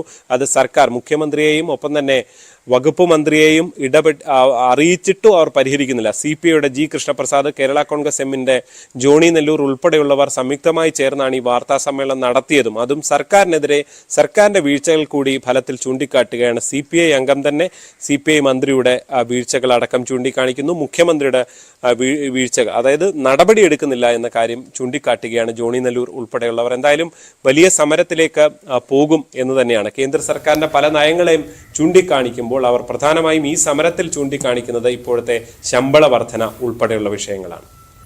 G. ശ്രീജിത്താണ് വിവരം നൽകിയത് കോട്ടയത്ത് നിന്ന്. സിറോ മലബാർ സഭയിലെ കുർബാന തർക്കത്തിൽ സമവായമായതായി സൂചന. സഭാ നേതൃത്വം വിമത വിഭാഗവുമായി നടത്തിയ ചർച്ചയിലാണ് ധാരണ. ഞായറാഴ്ച ഒരു ഏകീകരണ കുർബാനയെങ്കിലും അർപ്പിക്കണമെന്നതാണ് സർക്കുലർ. എന്നാൽ കുർബാന അർപ്പിക്കാൻ തയ്യാറാകാത്ത വൈദികർക്കെതിരെ നടപടിയുണ്ടാകുമെന്ന് major arch bishop Mar Raphael Thattil മുന്നറിയിപ്പ് നൽകി. നവമി ദിനേശ് വാർത്താ വിവരങ്ങൾ അയച്ചിരുന്നു. നവമി, ഒടുവിൽ സമവായത്തിലേക്ക് എത്തി എന്ന് കരുതാൻ കഴിയുമോ?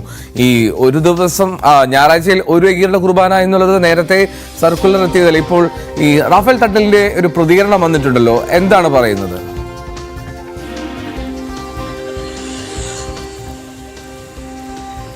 Very good morning. നാളെയാണ് മാർപ്പാപ്പ നൽകിയ അവസാന തീയതി. നാളെ കൂടി ഏകീകൃത കുർബാന നടപ്പാക്കിയില്ല എങ്കിൽ വരും ദിവസങ്ങളിൽ ഈ വിമത വൈദികർ പുറത്താകും. ഈ കുർബാന നടപ്പാക്കാത്തവർ സഭയിൽ നിന്നും പുറത്തായി എന്ന് തന്നെ കണക്കാക്കുമെന്ന ഒരു അന്ത്യശാസനം നൽകിയിരുന്നു. ഇത് തന്നെയായിരുന്നു പിന്നീട് സർക്കുലറിലും വ്യക്തമാക്കിയിരിക്കുന്നത്. എന്തായാലും അതിനെ തുടർന്നും വലിയ രീതിയിലുള്ള ഒരു പ്രതിഷേധം തന്നെ നടക്കുകയും പിന്നീട് ഈ സർക്കുലർ അടക്കം കത്തിക്കുന്ന ഒരു സാഹചര്യം ഉണ്ടായി. ഇപ്പോഴെന്തായാലും ഈ വിഷയത്തിൽ ഒരു സമവായത്തിലേക്ക് എത്തി എന്നാണ് ഒരു സൂചന നൽകുന്നത്. ഈ വിമത വിഭാഗം ഇപ്പോഴുള്ള ഈ ഇപ്പോൾ ഏറ്റവും ഒടുവിൽ പുറത്തിറക്കിയ ഈ ഒരു നിർദ്ദേശത്തോട് അംഗീകരിച്ചിരിക്കുന്നു. അതായത് ഞായറാഴ്ചകളിൽ അല്ലെങ്കിൽ പ്രത്യേക ദിവസങ്ങളിൽ ഒരു ഏകീകൃത കുർബാനയെങ്കിലും അർപ്പിക്കണം എന്നാണ് നിർദ്ദേശം നൽകിയിരിക്കുന്നത്. ഇത് ചെയ്യാം എന്ന് തന്നെ ഇതിനോട് അനുസരിക്കാം എന്നുള്ളൊരു തരത്തിലുള്ള ഒരു പ്രതികരണമാണ് വിമതരുടെ ഭാഗത്തു നിന്നും ഉണ്ടാകുന്നത്. ഇവർ ഇതിനോട് അനുസരിക്കാം എന്ന് പറഞ്ഞുകൊണ്ട് സഭയെ ഇക്കാര്യം വ്യക്തമാക്കിയിട്ടുണ്ടെന്നാണ് നമുക്ക് ഏറ്റവും ഒടുവിലായി അറിയാൻ സാധിക്കുന്നത്. അങ്ങനെയാണെങ്കിൽ വരും ദിവസങ്ങളിൽ ഏകീകൃത കുർബാന, ഈ വിമത വിഭാഗം ഏകീകൃത കുർബാനയോട് യോജിക്കും. ഒരു ദിവസമെങ്കിലും, അതായത് ഒരു തവണയെങ്കിലും ഏകീകൃത കുർബാന നടപ്പാക്കും. ബാക്കിയുള്ള ദിവസങ്ങളിൽ ഈ ജനാഭിമുഖ കുർബാന തന്നെ നടപ്പാക്കും. അങ്ങനെ ഒരു രീതിയിലേക്ക് മാറാൻ തന്നെയാണ് വിമത വൈദികരും തീരുമാനിച്ചിരിക്കുന്നത്. ഇല്ല എന്നുണ്ടെങ്കിൽ ഇവർ സഭയിൽ നിന്ന് പുറത്താക്കും. കല്യാണം പോലുള്ള ചടങ്ങുകൾ പോലും ഇവർക്ക് നടത്താനുള്ള അധികാരം ഇല്ല എന്നുകൂടിയായിരുന്നു മാർപ്പാപ്പ വ്യക്തമാക്കിയിരുന്നത്. എന്തായാലും ഇതിനോട് ഒരു അനുകൂല നിലപാടാണ് ഇപ്പോൾ വിമത വിഭാഗം വൈദികർ ഉൾപ്പെടെ എടുത്തിരിക്കുന്നത്.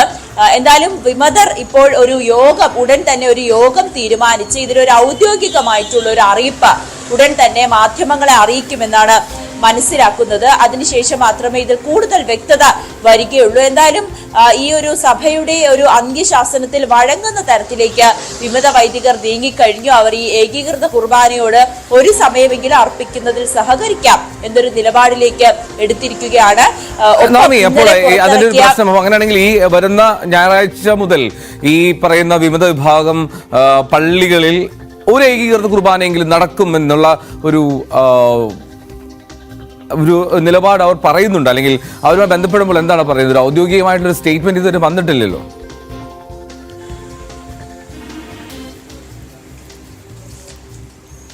വിമത വിഭാഗം വൈദികരുമായി നമ്മൾ ബന്ധപ്പെട്ടിരുന്നു. അവർ പറയുന്നത് ഇത്തരത്തിലൊരു വാർത്ത വന്നിരിക്കുന്നു. അത് തങ്ങൾ ഇതിലൊരു യോഗം ഉടനെ തന്നെ ചേരും. ആ യോഗം ചേർന്നതിന് ശേഷം മാധ്യമങ്ങളെ ഇത് ഔദ്യോഗികമായി തങ്ങളുടെ നിലപാട് അറിയിക്കാമെന്നാണ് ഇപ്പോൾ വിമത വൈദികർ മാധ്യമങ്ങളോടായി പ്രതികരിച്ചിരിക്കുന്നത്. എന്നാലും ഇന്ന് തന്നെ ഇതിൽ അവരൊരു അന്തിമ തീരുമാനം എടുക്കുമെന്നാണ് നമുക്കിപ്പോഴും അറിയാൻ സാധിക്കുന്നത്. വിമത വിഭാഗത്തിലെ തന്നെ ഒരു വിഭാഗം ഇവർ എടുത്ത തീരുമാനം, അതായത് അനൌദ്യോഗിക ചർച്ചയിൽ ഈ ഒരു തീരുമാനത്തോടെ ഒരു സമയമെങ്കിലും ഏകീകൃത കുർബാന അർപ്പിക്കണം എന്നുള്ളൊരു നിർദ്ദേശത്തോട് അനുകൂലമായിട്ടുള്ള നിലപാടാണ് സ്വീകരിച്ചിരിക്കുന്നത്. അങ്ങനെയെങ്കിൽ നാളത്തെ ദിവസം കഴിഞ്ഞ്, അല്ലെങ്കിൽ നാളെ ഒരു പ്രത്യേക ദിവസമാണ്, അതിനുശേഷം ഞായറാഴ്ചകളിലും ഒരു സമയത്തെങ്കിലും ഏകീകൃത കുർബാന അർപ്പിക്കാം എന്നൊരു തീരുമാനത്തിലേക്ക് ഇവർ എത്തി നിൽക്കുന്നു എന്നാണ് നമുക്ക് അറിയാൻ സാധിക്കുന്നത്. എന്നാൽ ഇന്ന് തന്നെ വിമത വിഭാഗം ഇതിലൊരു ഔദ്യോഗികമായിട്ടുള്ളൊരു വിവരം മാധ്യമങ്ങളെ അറിയിക്കും. ഇന്ന് അവർ അല്പസമയത്തിനുള്ളിൽ തന്നെ ഒരു യോഗം ചേരുമെന്നാണ് നമുക്ക് അറിയാൻ സാധിക്കുന്നത്. ഇന്നലെ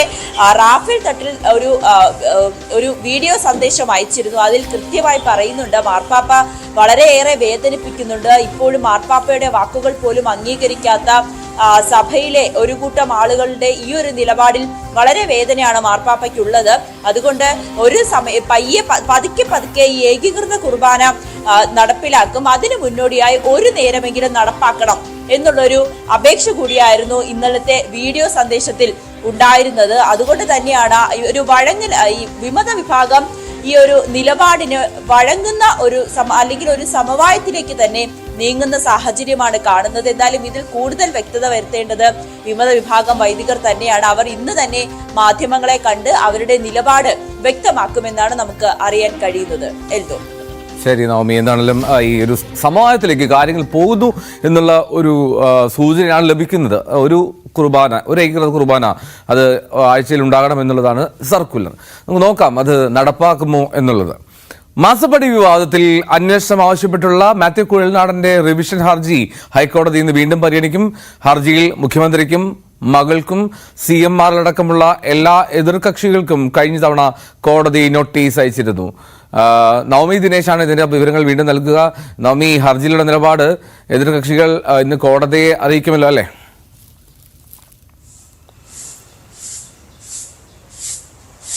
തീർച്ചയായും എൽദോ, കഴിഞ്ഞ തവണ ഈ കേസ് പരിഗണിച്ചപ്പോൾ ഹൈക്കോടതി പിണറായി വിജയനോടും ഒപ്പം മകൾ വീണ വിജയൻ CMRL കമ്പനിയിലുള്ള മറ്റുള്ളവരോടും ഈ ഒരു വിഷയത്തിൽ നിലപാട് സ്വീകരിക്കാൻ എന്താണ് അവരുടെ നിലപാട്, അതായത് ഈ വിജിലൻസ് കോടതി ഈ ഒരു കേസ് തള്ളിയിരുന്നു, അതായത് മുഖ്യമന്ത്രിയെയും വീണ വിജയനെയും ആ കേസിന്റെ ഭാഗമായി ഈ കേസ് തന്നെ ഇവരുടെ അന്വേഷണ പരിധിയിൽ കൊണ്ടുവരണ്ട എന്നുള്ള തീരുമാനം വിജിലൻസ് കോടതി എടുത്തിരുന്നു. ഇതിനെതിരെയുള്ളൊരു റിവിഷൻ ഹർജിയായിരുന്നു മാത്യു കുഴൽനാടൻ ഹൈക്കോടതിയിൽ സമർപ്പിച്ചത്.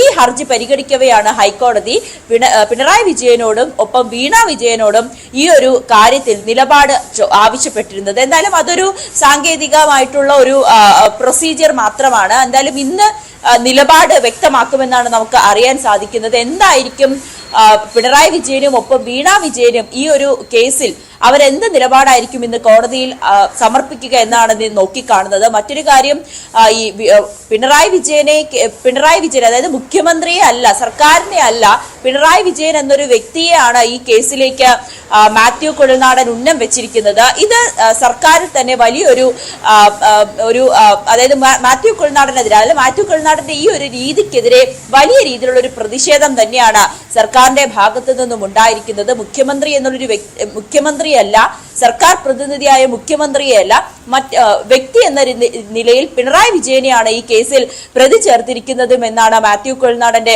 വിശദീകരണം. ഇതിൽ തന്നെയാണ് ഹൈക്കോടതി നിലപാട് വ്യക്തമാക്കാൻ, എന്താണ് ഈ കേസുമായി ബന്ധപ്പെട്ട് തങ്ങളുടെ നിലപാടെന്ന് വ്യക്തമാക്കുന്നതിന് വേണ്ടിയിട്ട് ഇവരോട് വിശദീകരണം ആവശ്യപ്പെട്ടിരുന്നു. ഇന്ന് ഇരുവരും ഒപ്പം CMRL കമ്പനിയും ഇതിന്റെ വിശദീകരണം നൽകുമെന്നാണ് നമുക്കറിയാൻ സാധിക്കുന്നത്. ഇത് കിട്ടിയതിന് ശേഷം മാത്രമായിരിക്കും മാത്യു കുഴൽനാടന്റെ റിവിഷൻ ഹർജിയിൽ ഒരു അന്തിമ തീരുമാനം, ഈ കേസുമായി മുന്നോട്ട് പോകണോ അതോ വിജിലൻസ് കോടതിയുടെ നടപടി റദ്ദ് ചെയ്യുമോ അതോ ഈ വിജിലൻസ് കോടതിയുടെ തീരുമാനം തന്നെയാണ് ശരിയെന്ന് ഹൈക്കോടതി പറയുമോ അതോ ഈ ഒരു തീരുമാനം റദ്ദ് ചെയ്യുമോ, ഇത് രണ്ടിൽ ഏതായിരിക്കും സംഭവിക്കുക എന്ന് ഇന്ന് അറിയാൻ സാധിക്കും. എൽദോ. ശരി നവമി, എന്താണെങ്കിലും റിവിഷൻ ഹർജി അതിന് ഹൈക്കോടതി പരിഗണിക്കുന്നുണ്ട്. ഒരു കാലത്ത് പുഞ്ചപ്പാടങ്ങളാൽ സമൃദ്ധമായ ഇടമായിരുന്നു തൃശൂർ ചാവക്കാട് മണത്തല. പതിറ്റാണ്ടുകൾക്ക് മുൻപ് സ്ഥാപിച്ച ഒരു ഖരമാലിന്യ പ്ലാന്റ് ഇന്ന് ആ നാടിനെ ആകെ വിഴുങ്ങി. മാലിന്യ സംസ്കരണം ശാസ്ത്രീയമായ രീതിയിൽ നടക്കാതായതോടെ ഇന്നൊരു നാടാകെ ദുരിതത്തിലാണ്. പലവിധ രോഗങ്ങൾക്ക് പുറമെ കുടിവെള്ളം കിട്ടാതായതോടുകൂടി ഭൂമി തന്നെ ഉപേക്ഷിച്ചു പോകേണ്ട അവസ്ഥയിലാണ് ഇവിടത്തുകാർ. മഴ പെയ്താൽ വീട്ടുമുറ്റത്തേക്ക് പുഴുക്കൾ ഒഴുകിയെത്തും. പുഴുക്കളെ ചവിട്ടി വേണം വീട്ടുമുറ്റത്തിറങ്ങാൻ. പ്രദേശത്ത് ത്വക്ക് രോഗങ്ങൾ പടരുകയാണ്. നിസ്സഹായരായി കഴിയുകയാണ് കുറേ മനുഷ്യർ. ഇവിടെ ചെരുപ്പ്, പ്ലാസ്റ്റിക് ആയിട്ടുള്ള ചെരുപ്പുകൾ ഇവിടെ കുഴിച്ചു മൂടിയിട്ടുണ്ട്. ഇപ്പോൾ ബയോമൈനിങ് നടത്തി എന്ന് പറയുന്ന പ്ലാസ്റ്റിക് മാലിന്യം വീണ്ടും കുഴിച്ചു മൂടുന്നൊരവസ്ഥ നമുക്ക് നേരിട്ട് കാണാൻ കഴിയുകയാണ്. കൂടാതെ ഉപയോഗിക്കാത്ത സിമെൻറ്റ് ചാക്കുകൾ ഇതിൽ കുഴിച്ചു മൂടിയതായി നമുക്കിവിടെ നേരിട്ട് കാണാം. ഈ പ്രദേശത്തെ ജനങ്ങൾ വളരെയധികം നിത്യ ദുരിതത്തിലാണ്. നമുക്ക് പിന്നിൽ കാണുന്ന ഈ കുട്ടി ഇന്നതിന് അസുഖം ബാധിച്ചതിൻ്റെ പേരിൽ ഇന്ന് അതിൻ്റെ പഠനം മുടങ്ങിയിരിക്കുകയാണ്. ചാവക്കാട് നഗരസഭാ പരിധിയിലെ മണത്തല അയിനിപ്പുള്ളിയിലാണ് ഖരമാലിന്യ സംസ്കരണ കേന്ദ്രം പ്രവർത്തിക്കുന്നത്. പതിറ്റാണ്ടുകൾക്ക് മുൻപ് തുടങ്ങിയ പ്ലാന്റിന്റെ പ്രവർത്തനം ശാസ്ത്രീയമല്ലാതായതോടെ മാലിന്യങ്ങൾ കുന്നുകൂടി. ജനങ്ങളുടെ പ്രതിഷേധങ്ങൾക്കൊടുവിൽ പ്ലാന്റിനോട് ചേർന്ന സ്ഥലത്തേക്ക് മാലിന്യങ്ങൾ നീക്കി. മാലിന്യങ്ങൾ വേർതിരിച്ച് സംസ്കരിക്കുമെന്ന് പ്രഖ്യാപനമുണ്ടായി.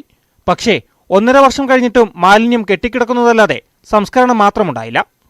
ഞാൻ ഈ പരിസരത്ത് ഒരു 24 വർഷമായിട്ട് താമസിക്കുന്ന ഒരു വ്യക്തിയാണ്.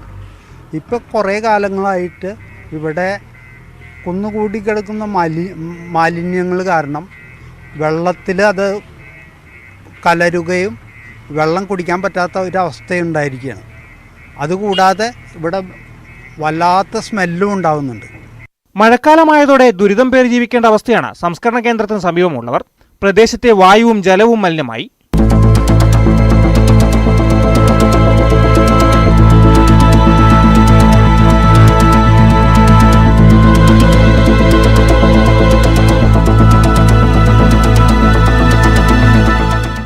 ഇപ്പോൾ ഈ വേസ്റ്റ് ഇവിടെ 30 വർഷമായി ഇവിടെ സ്ഥാപിക്കാൻ തുടങ്ങിയിട്ട്.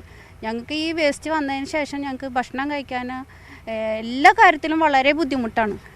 ഛർദി, വയറിളക്കം, കുട്ടികൾക്ക് ഇടയ്ക്കിടയ്ക്ക് വയറിളക്കും പനിയൊക്കെ ആയിട്ട് സ്കൂളിൽ പോകാൻ സാധിക്കുന്നില്ല. വളരെ ബുദ്ധിമുട്ടായി. ഇതിന് വേണ്ടിയിട്ട് കുറേ വർഷങ്ങളായി ഞങ്ങൾ ഇതിന് പ്രവർത്തനം തുടങ്ങിയിട്ട്. ഇതിന് മുനിസിപ്പാലിറ്റി ഇതുവരെയ്ക്കും ഇതിനൊരു നടപടി എടുക്കുന്നില്ല. യുദ്ധകാലാടിസ്ഥാനത്തിൽ മാലിന്യം നീക്കം ചെയ്യുമെന്നും കരാർ ഏൽപ്പിച്ച കമ്പനിയെ കരിമ്പട്ടികയിൽപ്പെടുത്തുമെന്നും ചാവക്കാട് നഗരസഭാ അധ്യക്ഷ അറിയിച്ചു. ഇപ്പോൾ അവിടുത്തെ മാലിന്യം പൂർണ്ണമായി നീക്കം ചെയ്യുന്നതിനാണ് നമ്മൾ ആലോചിച്ചിട്ടുള്ളത്. അല്ലാണ്ട് പുതിയൊരു മാലിന്യവും ഇപ്പോൾ ആ പ്രദേശത്തേക്ക് നമ്മൾ കൊണ്ടുപോകുന്നില്ല. ഏകദേശം 1 വർഷത്തോളമായിട്ട് നമ്മൾ ചാവക്കാട് ടൗണിൽ നിന്നും കളക്ട് ചെയ്യുന്ന ജൈവ മാലിന്യങ്ങൾ ഇപ്പോൾ കളക്ട് ചെയ്യാത്ത അവസ്ഥയാണുള്ളത്. ആ പ്രദേശത്തേക്ക് ഇനി കൂടുതൽ മാലിന്യങ്ങൾ കൊണ്ടുപോകുകയില്ല എന്ന നിശ്ചയദാർഢ്യം ഞങ്ങൾക്കുണ്ട്. ന്യൂസ് 18 തൃശൂർ. രാഷ്ട്രപതിയുടെ പ്രസംഗത്തിന്മേലുള്ള നന്ദി പ്രമേയ ചർച്ചയ്ക്ക് പ്രധാനമന്ത്രി നരേന്ദ്രമോദി ഇന്ന് മറുപടി നൽകും. കേന്ദ്ര സർക്കാരിനും BJPക്കുമെതിരെ ആഞ്ഞടിച്ചുള്ള രാഹുൽ ഗാന്ധിയുടെ പ്രസംഗത്തിലുള്ള മറുപടി പ്രധാനമന്ത്രിയിൽ നിന്നുണ്ടാകും. രാഹുൽ ഗാന്ധി ഇന്നലെ നടത്തിയ പരാമർശങ്ങളിൽ മാപ്പ് പറയണമെന്ന ആവശ്യവുമായി BJPയും രംഗത്തെത്തിയിട്ടുണ്ട്. ഒപ്പം തന്നെ കേരളത്തിൽ നിന്ന് രാജ്യസഭയിലേക്ക് തെരഞ്ഞെടുക്കപ്പെട്ട 3 അംഗങ്ങൾ ഇന്ന് സത്യപ്രതിജ്ഞയും ചെയ്യും. ER രാകേഷ് നൽകും വിവരങ്ങൾ. നാഷണൽ ഡെസ്കിൽ നിന്ന് രാകേഷ്, ഇന്നലെ ആഞ്ഞടിക്കുകയായിരുന്നു പ്രതിപക്ഷ നേതാവായെത്തിയ രാഹുൽ ഗാന്ധി ആദ്യ പ്രസംഗത്തിൽ. ഏതാണ്ട് 1.5 മണിക്കൂറിലേറെ നീണ്ട പ്രസംഗം. ഇന്ന് അതിനൊക്കെ എണ്ണിപ്പറഞ്ഞ് മറുപടി നൽകേണ്ട ഒരു സാഹചര്യമുണ്ട് നരേന്ദ്രമോദിക്ക്, പ്രധാനമന്ത്രിക്ക്. എന്തായിരിക്കും പ്രതീക്ഷിക്കേണ്ടത്?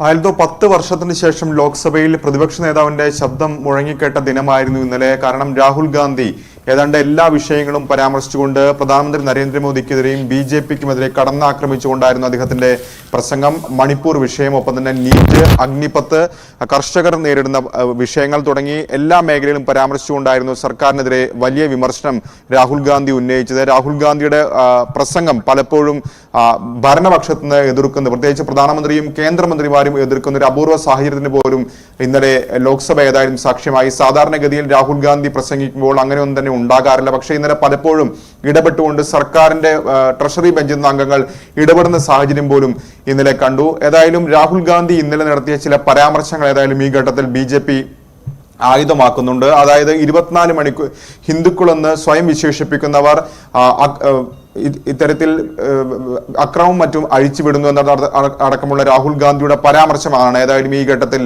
BJP ആയുധമാക്കുന്നത്. ഇന്നലെ പ്രധാനമന്ത്രി തന്നെ ആ വിഷയത്തിൽ ഹിന്ദുക്കളെ മുഴുവൻ അക്രമകാരികളാക്കുന്നത് ഒരു ഗൗരവതരമായ വിഷയമാണ്, അത് അംഗീകരിക്കാൻ കഴിയില്ല എന്ന് സഭയിൽ തന്നെ വ്യക്തമാക്കുകയും ചെയ്തിരുന്നു. ഏതായാലും ഈ വിഷയം BJP ഈ ഘട്ടത്തിൽ ആയുധമാക്കുകയാണ്. ഒപ്പം രാഹുൽ നടത്തിയ ചില പരാമർശങ്ങളിൽ ഇപ്പോൾ സ്പീക്കർക്ക് കണ്ട് പരാതി നൽകിയിട്ടുമുണ്ട് BJP. അതിലൊന്ന് അഗ്നിവീറുമായി ബന്ധപ്പെട്ടുകൊണ്ട് നടത്തിയിട്ടുള്ള പരാമർശമാണ്. അതായത് അഗ്നിവീറായി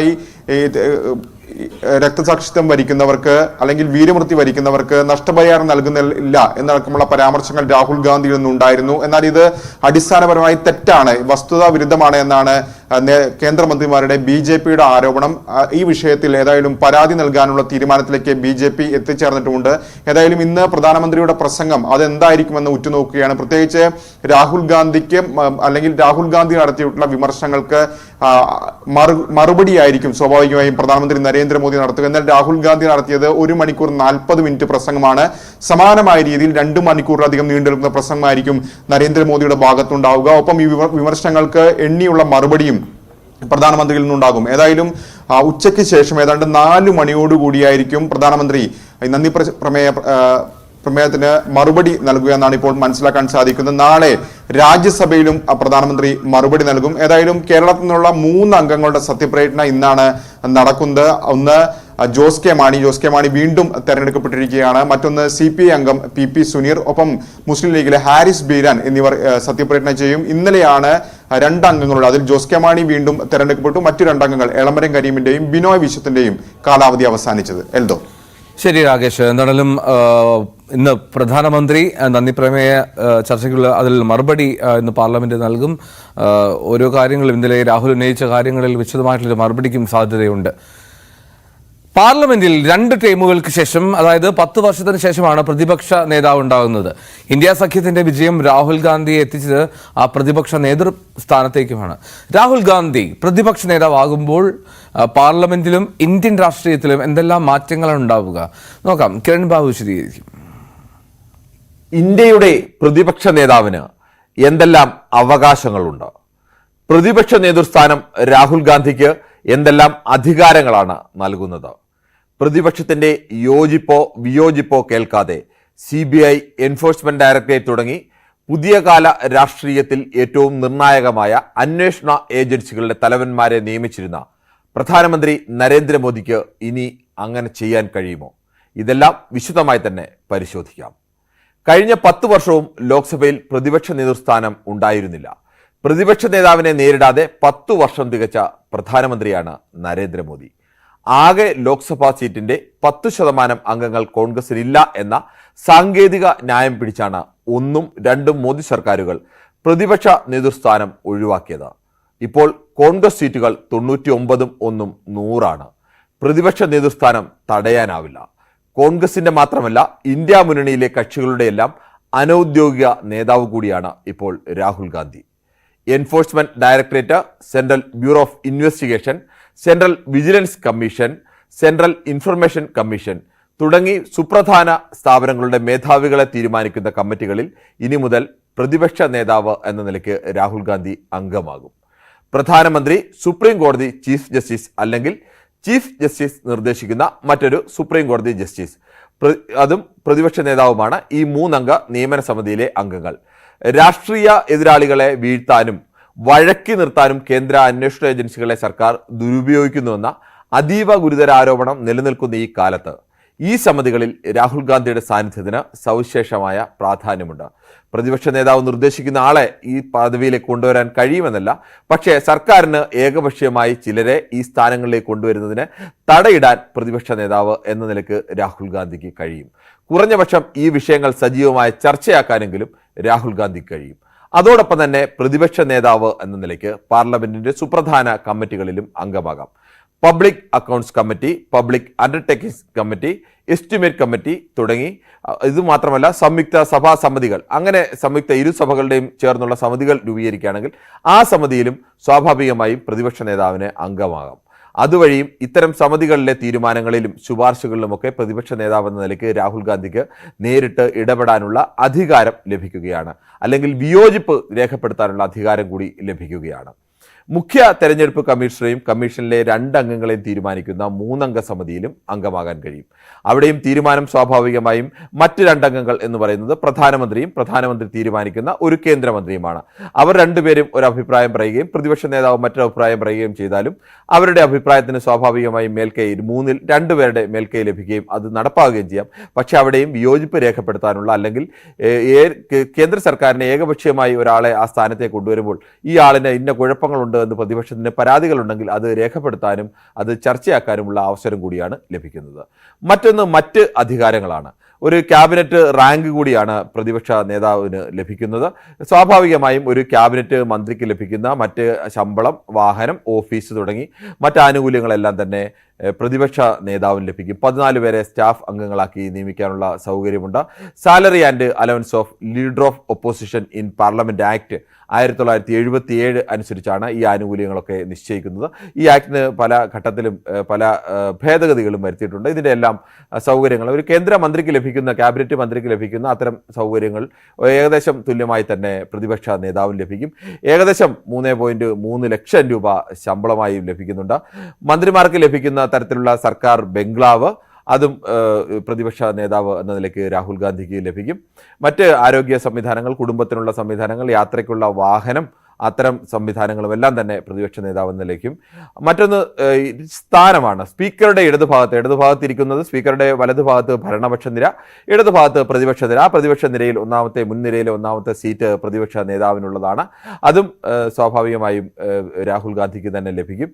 മറ്റൊന്ന് ലോക്സഭയിലുള്ള റോളാണ്. അത് പ്രധാനമായി ഒന്ന് റോൾ അദ്ദേഹം പൂർത്തിയാക്കി കഴിഞ്ഞു. പുതിയ സ്പീക്കറെ തെരഞ്ഞെടുത്തു കഴിഞ്ഞാൽ പുതിയ സ്പീക്കറുടെ കസേരയിലേക്ക് ആനയിക്കുന്നത് പ്രധാനമന്ത്രിയും അതോടൊപ്പം തന്നെ പ്രതിപക്ഷ നേതാവും പാർലമെന്ററി കാര്യ മന്ത്രിയും ചേർന്നാണ്. അതോടൊപ്പം തന്നെ ഈ രാഷ്ട്രപതി സംയുക്ത സഭകളെ അഭിസംബോധന ചെയ്യുന്ന ഘട്ടത്തിൽ രാഷ്ട്രപതിയെ സ്വീകരിക്കേണ്ടത് സ്വാഭാവികമായും പ്രധാനമന്ത്രിയും പ്രതിപക്ഷ നേതാവും ചേർന്നാണ്. അതും പാർലമെന്ററി കാര്യമന്ത്രിയും ഇതിൽ ഉൾപ്പെടും. നിയമസഭകളിലുമൊക്കെ നമ്മൾ കാണും മുഖ്യമന്ത്രിയും പ്രതിപക്ഷ നേതാവും ചേർന്നാണ് ഗവർണറെ സ്വീകരിക്കുന്നത്. അതുപോലെ രാഷ്ട്രപതി ഈ സഭകളെ അഭിസംബോധന ചെയ്യാനെത്തുന്ന സുപ്രധാന ഘട്ടങ്ങളിൽ ഇവർ 2 പേരും ചേർന്നാണ് സ്വീകരിക്കേണ്ടത്. ഇതും പ്രതിപക്ഷ നേതാവിൻ്റെ ഉത്തരവാദിത്തമാണ്. അങ്ങനെ അധികാരങ്ങളും അവകാശങ്ങളുമുള്ള ഒരു പദവിയിലേക്കാണ് രാഹുൽ ഗാന്ധി ഇതാദ്യമായി എത്തുന്നത്. 5ാം തവണയാണ് രാഹുൽ ഗാന്ധി എന്ന ഇന്ത്യൻ രാഷ്ട്രീയത്തിലെ ഏറ്റവും പ്രധാനപ്പെട്ട ഒരു രാഷ്ട്രീയ കുടുംബത്തിൽപ്പെട്ട ഒരു വ്യക്തി ഈ സ്ഥാനത്തേക്ക് എത്തുന്നത്. കോൺഗ്രസിൻ്റെ ഏറ്റവും പ്രധാനപ്പെട്ട നേതാവ് ഈ സ്ഥാനത്തേക്ക് എത്തുന്നത്. ഈ കഴിഞ്ഞ 4 ടേമിലും രാഹുൽ ഗാന്ധി 2004 മുതൽ 2014 വരെ UPAക്ക് അധികാരമുണ്ടായിരുന്ന കാലത്തത്. ആ കാലത്ത് പോലും രാഹുൽ ഗാന്ധി ഔദ്യോഗികമായി ഒരു പദവിയും ഏറ്റെടുത്തിട്ടുണ്ടായിരുന്നില്ല. പലതവണ പ്രധാനമന്ത്രി സ്ഥാനത്തേക്കും മന്ത്രിസ്ഥാനത്തേക്കും ഒക്കെ അദ്ദേഹത്തിൻ്റെ പേര് നിർദ്ദേശിക്കപ്പെടുകയും ആവശ്യങ്ങൾ ഉയരുകയും ചെയ്തപ്പോഴും ഒഴിഞ്ഞു മാറുന്ന രീതിയായിരുന്നു രാഹുൽ ഗാന്ധി സ്വീകരിച്ചത്. ഇത് അതിനുശേഷമുള്ള 10 വർഷങ്ങൾ അദ്ദേഹത്തിന് അധികാരമില്ലാത്ത നാളുകളായിരുന്നു. അതിനുശേഷമുള്ള 5 വർഷത്തിൻ്റെ തുടക്കത്തിലേക്കാണ് ഇപ്പോൾ കടക്കുന്നത്. അവിടെയാണ് അദ്ദേഹം ആദ്യമായി അധികാരം ഏറ്റെടുക്കുന്നത്. അദ്ദേഹത്തിന് പ്രതിപക്ഷ നേതൃസ്ഥാനം ഏറ്റെടുക്കുമ്പോൾ അദ്ദേഹത്തിൻ്റെ പ്രത്യേകത, അദ്ദേഹത്തിൻ്റെ അച്ഛനും അമ്മയും പ്രതിപക്ഷ നേതാക്കളായിരുന്നിട്ടുള്ള ആളുകളാണ്. രാജീവ് ഗാന്ധി 89-90 ഇന്ത്യയുടെ പ്രതിപക്ഷ നേതാവായിരുന്നു. രാഹുൽ ഗാന്ധിയുടെ അമ്മ സോണിയാഗാന്ധി 99 മുതൽ 2004 വരെ വാജ്പേയി സർക്കാരിൻ്റെ കാലത്തും പ്രതിപക്ഷ നേതാവായിരുന്നു. അച്ഛൻ പ്രധാനമന്ത്രിയായിട്ടുണ്ട്, പക്ഷേ അമ്മ പ്രധാനമന്ത്രിയായില്ല. പിന്നീട് വന്ന UPA സർക്കാരിൻ്റെ കാലത്ത് മൻമോഹൻ സിംഗ് ആണ് പ്രധാനമന്ത്രി സ്ഥാനത്തേക്ക് വന്നത്.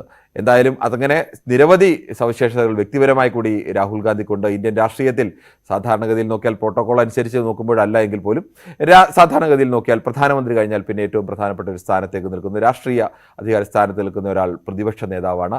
അങ്ങനെ മോദി വേഴ്സസ് രാഹുൽ ഗാന്ധി എന്നതിന് ഇപ്പോഴാണ് ഇന്ത്യൻ രാഷ്ട്രീയത്തിൽ കറക്റ്റായ ഒരു ചിത്രത്തിലേക്ക്, അങ്ങനെ തുല്യ അധികാരത്തോടു കൂടി തന്നെ ഒരു ഭാഗത്ത് പ്രധാനമന്ത്രിയായി മോദി നിൽക്കുമ്പോൾ മറുഭാഗത്ത് പ്രതിപക്ഷ നേതാവായി രാഹുൽ ഗാന്ധി നിൽക്കുന്നു. അത്തരമൊരു അവസ്ഥയിലേക്ക് ഇന്ത്യ രാഷ്ട്രീയം കൂടി മാറുകയാണ്. കിരൺ ബാബുവാണ് രാഹുൽ ഗാന്ധിയുടെ പ്രതിപക്ഷ നേതൃസ്ഥാന പദവിയെക്കുറിച്ചുള്ള വിവരങ്ങൾ അത് വിശദീകരിച്ചത്. നമുക്ക് ഇനിയും ഒരുപാട് വാർത്തകളിലേക്ക് വരേണ്ടതുണ്ട്. ഒരു ചെറിയ ഇടവേളയിലേക്ക് കൂടി പോവുകയാണ്. മോർണിംഗ് വൈബ്സ് വേഗം തിരികെ എത്താം.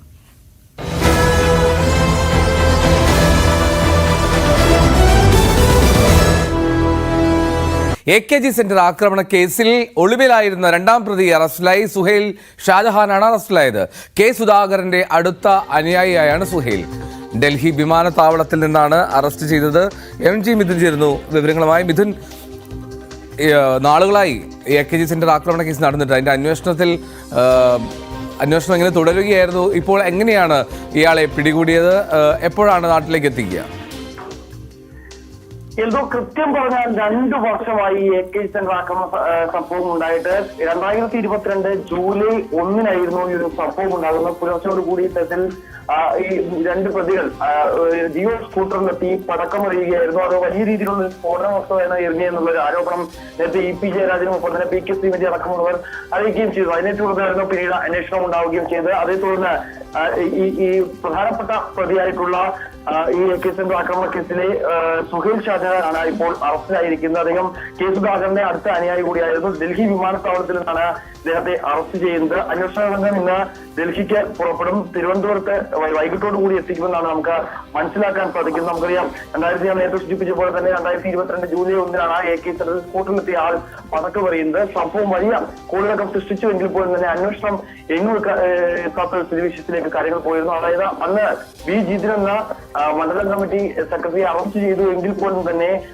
ക്രൈംബ്രാഞ്ചിന് പിന്നീട് കുറ്റപത്രം സമർപ്പിക്കുന്നതിന് വേണ്ടി ഏകദേശം 1 വർഷമെങ്കിലും സമയമെടുത്തു എന്നുള്ളത് വലിയ രീതിയിൽ അന്വേഷണ സംഘത്തെ കുഴപ്പിക്കുകയും ഒപ്പം തന്നെ ഈ ആക്രമണ കേസ് തന്നെ വലിയ രീതിയിൽ ഭരണപക്ഷത്തിനെതിരെ തിരിയുന്ന തരത്തിലേക്ക് കാര്യങ്ങൾ പോവുകയും ചെയ്തിരുന്നു. പിന്നീട് 1 വർഷത്തിന് ശേഷമാണ് പ്രാഥമിക കുറ്റപത്രം തയ്യാറാക്കുന്നത്. ആ കുറ്റപത്രത്തിൽ പോലും പ്രധാനമായും ഈ സ്കൂട്ടർ ഈ ഗൂഢാലോചന നടത്തിയ സുഹൈലിനെ പിടികൂടാത്തതും ഒപ്പം തന്നെ സുഹൈലിന്റെ ഡ്രൈവർ കൂടിയായിട്ടുള്ള മറ്റൊരു വ്യക്തിയെ കൂടി പിടികൂടാത്തത് വലിയ രീതിയിൽ അന്വേഷണ സംഘത്തിൽ തിരിച്ചടിയാവുകയും ചെയ്യുന്നു. ആ ഘട്ടത്തിലായിരുന്നു 2 വർഷം പിന്നിടുമ്പോൾ ഇപ്പോൾ മുഖ്യപ്രതിയെ ആയിട്ടുള്ള ഈ ഗൂഢാലോചന നടത്തിയിട്ടുള്ള ഈ സുഹൈൽ ഷാജഹാനെ ഇപ്പോൾ ഡൽഹിയിൽ നിന്ന് പിടികൂടാനായിരിക്കുന്നത്. വിദേശത്ത് കടന്ന വ്യക്തി ഇപ്പോൾ 2 വർഷത്തിന് ശേഷം ഡൽഹിയിലെത്തിയപ്പോഴാണ് ഇപ്പോൾ പിടിയിലാകാൻ സാധിക്കുകയും ചെയ്തത്. മിഥുൻ, ഈ സുഹൈൽ ഷാജഹാൻ എന്നുള്ള വ്യക്തി ആരാണ്? ഈ ചെന്നൈ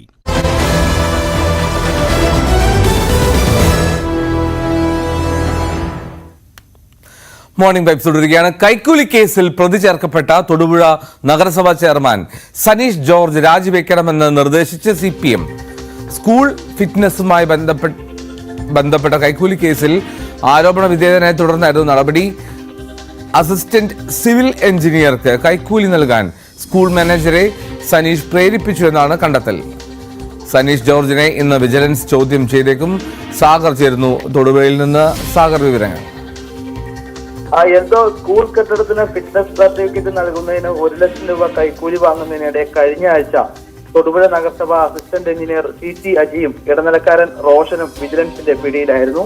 തുടർന്ന് നടത്തിയ അന്വേഷണത്തിലാണ് നഗരസഭാ ചെയർമാന്റെ നിർദ്ദേശപ്രകാരമാണ് കൈക്കൂലി നൽകിയതെന്ന് വിജിലൻസ് കണ്ടെത്തിയത്. ഇതിന്റെ ഭാഗമായി നഗരസഭാ ചെയർമാൻ സനീഷ് ജോർജിനെ ചോദ്യം ചെയ്യുവാനായി വിജിലൻസ് ഇന്ന് വിളിപ്പിച്ചിട്ടുമുണ്ട്. ഈ കൈക്കൂലി കേസ് പുറത്തു വന്നതിന് പിന്നാലെ കൂടുതൽ പേർ സനീഷ് ജോർജിനെതിരെ ആരോപണങ്ങളുമായി രംഗത്തെത്തിയതോടെ ഇത് LDFന്റെ പ്രതിച്ഛായയെ ബാധിച്ചെന്നാണ് ഇടതു പാർട്ടികളുടെ വിലയിരുത്തൽ. ഈ കേസിൽ പ്രതിയാക്കപ്പെട്ടയാളെ സംരക്ഷിക്കുന്നത് ജനവികാരത്തെ ബാധിക്കുമെന്നും LDFൽ ചർച്ചയായിരുന്നു. തുടർന്ന് ഇന്നലെ വൈകിട്ട് തൊടുപുഴയിൽ നടന്ന മുനിസിപ്പൽ കമ്മിറ്റി യോഗത്തിലാണ് LDFന്റെ മുനിസിപ്പൽ ചെയർമാനായി ഇരിക്കുന്ന സനീഷ് ജോർജ് രാജിവെക്കണമെന്നൊരു ആവശ്യം യോഗത്തിൽ ഉയർന്നത്. ഈ യോഗത്തിൽ മുനിസിപ്പൽ കൗൺസിലർമാർ ഉൾപ്പെടെ പങ്കെടുത്തിരുന്നു. എന്നാൽ സനീഷ് ജോർജ് യോഗത്തിൽ പങ്കെടുത്തില്ല. ഇടുക്കി ജില്ലാ സെക്രട്ടറി CPM ഇടുക്കി ജില്ലാ സെക്രട്ടറി CV വർഗീസിന്റെ നേതൃത്വത്തിലായിരുന്നു യോഗം. യോഗത്തിന് ശേഷം മുനിസിപ്പൽ ചെയർമാൻ സനീഷ് ജോർജിനോട് രാജിവെക്കണമെന്ന് LDF നേതൃത്വം നിർദ്ദേശിക്കുകയായിരുന്നു. ഇദ്ദേഹം രാജിസന്നദ്ധത അറിയിച്ചിട്ടുണ്ടെന്നാണ് പാർട്ടി നേതൃത്വം അറിയിച്ചിരിക്കുന്നത്. അതേസമയം ഇന്ന് വിജിലൻസ് ചോദ്യം ചെയ്യുവാനും സനീഷിനെ വിളിപ്പിച്ചിട്ടുണ്ട്. ഇന്ന് രാവിലെ രാജിവെക്കുമെന്നാണ് സനീഷ് ജോർജ് രാജിവെച്ചേക്കുമെന്നാണ് പാർട്ടി നേതൃത്വം അറിയിച്ചിരിക്കുന്നത്. എഴുതോ ശരി സാഗർ.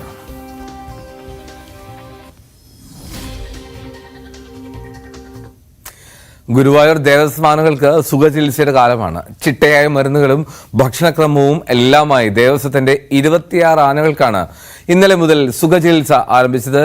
രാജു ഗുരുവായൂർ റിപ്പോർട്ടിലേക്ക്.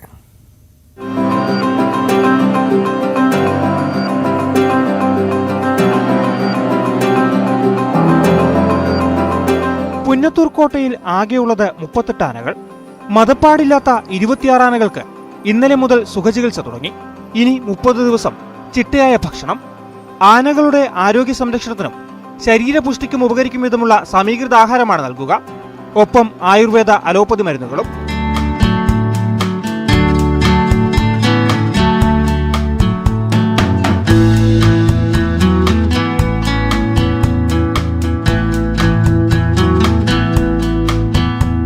മണിക്കൂറുകൾ നീളുന്ന ആനക്കുളി, നടത്തം. പുന്നത്തൂർ കോട്ടയിലെ ആനകളുടെ ആരോഗ്യം സംരക്ഷിക്കാനുള്ള പ്രവൃത്തികളാണ് ജൂലൈ 30 വരെ. 38 ആനകളാണ് ഇപ്പോഴ് ഗുരുവായൂർ ആനക്കോട്ടയിൽ ഉള്ളത്. അതിൽ 12 ആനകൾ മതപ്പാടിലായതുകൊണ്ട് അവയെ നമുക്ക് ഈ ആഘോഷത്തിൽ പങ്കെടുപ്പിക്കുവാൻ കഴിഞ്ഞിട്ടില്ല. 26 ആനകളാണ് ഇതിൽ പങ്കെടുക്കുന്നത്. ഈ 26 ആനകൾക്കും ഇനി വരുന്ന ഒരു മാസക്കാലം ജൂലൈ 31 വരെയുള്ള ദിവസങ്ങളിൽ സ്ഥിരമായി ഡോക്ടർമാർ വന്ന് അവയെ പരിശോധിക്കുന്നു. അവയ്ക്ക് വേണ്ടതായിരിക്കുന്ന ഏതൊക്കെ രീതിയിലുള്ള പരിചരണങ്ങളാണ് ആവശ്യമെന്ന് വെച്ച് കഴിഞ്ഞാൽ അത് നൽകുന്നു. വിശേഷപ്പെട്ട രീതിയിൽ ഔഷധ മൂല്യമുള്ളതായിരിക്കുന്ന ഭക്ഷണം നൽകുന്നു. ഇങ്ങനെ ഒരു മാസക്കാലത്തെ ചികിത്സയാണ് നമ്മൾ വിഭാവനം ചെയ്തിട്ടുള്ളത്. 12 ആനകൾ മതപ്പാടിലാണ്. നീരിൽ നിന്നും അഴിക്കുന്ന മുറയ്ക്ക് അവയ്ക്ക് സുഖചികിത്സ നൽകും. ചികിത്സയ്ക്കായി 11 ലക്ഷം രൂപയുടെ എസ്റ്റിമേറ്റ് ദേവസ്വം ഭരണസമിതി അംഗീകരിച്ചിട്ടുണ്ട്. അരി 3420 കിലോഗ്രാം, 1140 കിലോഗ്രാം ചെറുപയറും റാഗിയും, 114 കിലോ മഞ്ഞൾപ്പൊടി. ഇവയ്ക്കൊക്കെ പുറമെ അഷ്ടചൂർണം, ചവനപ്രാശം, അയൺ ടോണിക്, ധാതുലവണങ്ങൾ, വിരമരുന്ന് തുടങ്ങിയവയാണ് സുഖചികിത്സ കാലത്ത് ആനകൾക്ക് നൽകുന്നത്.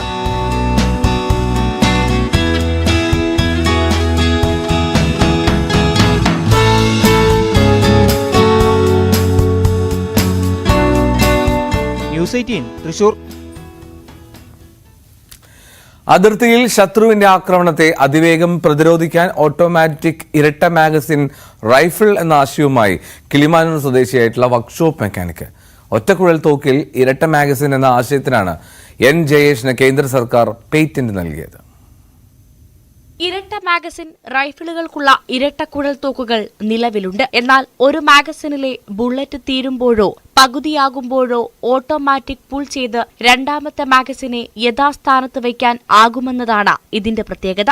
കൂടുതൽ സമയം റൈഫിൾ പ്രവർത്തിപ്പിക്കാനും ബുള്ളറ്റുകളുടെ ലോഡിംഗ് സമയം കുറയ്ക്കാനും ഇരട്ട മാഗസിൻ റൈഫിളിലൂടെ കഴിയും. നഗരൂർ ജംഗ്ഷന് സമീപം കാരേറ്റ് റോഡിൽ ഇരുചക്ര വാഹനങ്ങളുടെ വർക്ക്ഷോപ്പ് നടത്തുന്ന ജയേഷ് തിരുവനന്തപുരം എഞ്ചിനീയറിംഗ് കോളേജിലെ ബിടെക് മെക്കാനിക്കൽ എഞ്ചിനീയറിംഗ് സായാഹ്ന ബാച്ചിലെ വിദ്യാർത്ഥി കൂടിയാണ്. 2017 തമിഴ്നാട്ടിലെ നുറുൽ ഇസ്ലാം പോളിടെക്നിക് കോളേജിൽ മെക്കാനിക്കൽ എഞ്ചിനീയറിംഗ് ഡിപ്ലോമ കോഴ്സ് ചെയ്യുന്നതിനിടെയാണ് ജയേഷ് ഈ ഒരു ആശയത്തിലേക്ക് എത്തുന്നത്. യുദ്ധത്തിനിടെ അതിർത്തിയിൽ പട്ടാളക്കാരുടെ പോരാട്ടവീര്യത്തെ പിന്തുണയ്ക്കാൻ തദ്ദേശീയമായി ചെലവ് കുറഞ്ഞ സംവിധാനം വേണമെന്ന ചിന്തയാണ് ഇതിനു പിന്നിൽ. കൂടുതൽ മാർഗനിർദ്ദേശങ്ങൾക്കായി മുൻ DGP അലക്സാണ്ടർ ജേക്കബിനെ സന്ദർശിക്കുകയും പോലീസ് ട്രെയിനിംഗ് കോളേജിലെത്തി റൈഫിൾ സംബന്ധമായ കാര്യങ്ങളിൽ ജയേഷ് പഠനം നടത്തുകയും ചെയ്തു. പിന്നീട് പാങ്ങോട് സൈനിക ക്യാമ്പ് മേധാവിയുമായി കൂടിക്കാഴ്ച നടത്തി. തുടർന്ന് council of scientific and industrial റിസർച്ചിലെ ശാസ്ത്രജ്ഞനായ പ്രവീൺ രാജുമായി ആശയം പങ്കുവച്ചു. അദ്ദേഹത്തിന്റെ ഉപദേശപ്രകാരമാണ്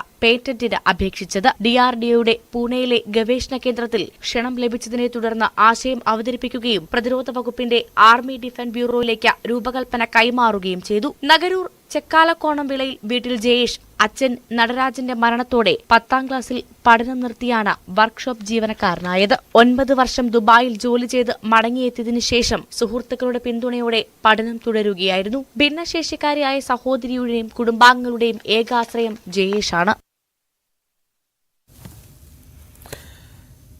ഖുർആൻ പാരായണത്തോടൊപ്പം 8 റുബിക്സ് ക്യൂബുകൾ സോൾവ് ചെയ്ത് ഇന്ത്യ ബുക്സ് ഓഫ് റെക്കോർഡിൽ ഇടം നേടിയിരിക്കുകയാണ് ഒരു 8 വയസ്സുകാരൻ. 30 മിനിറ്റ് 19 സെക്കൻഡുകൾ കൊണ്ടാണ് നഹ്യാൻ അൻവർ ഈ നേട്ടം സ്വന്തമാക്കിയത്.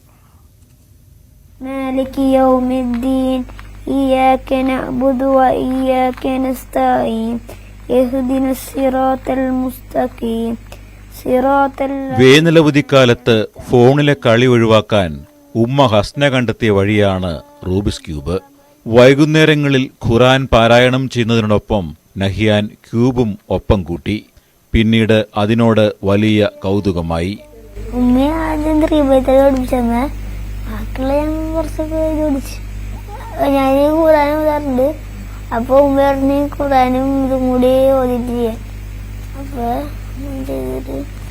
മകന്റെ ഈ കഴിവ് തിരിച്ചറിഞ്ഞ അമ്മ ഹസ്ന തന്നെയാണ് വീഡിയോ പകർത്തി ഇന്ത്യൻ ബുക്ക് ഓഫ് റെക്കോർഡിലേക്ക് അയച്ചു കൊടുത്തത്.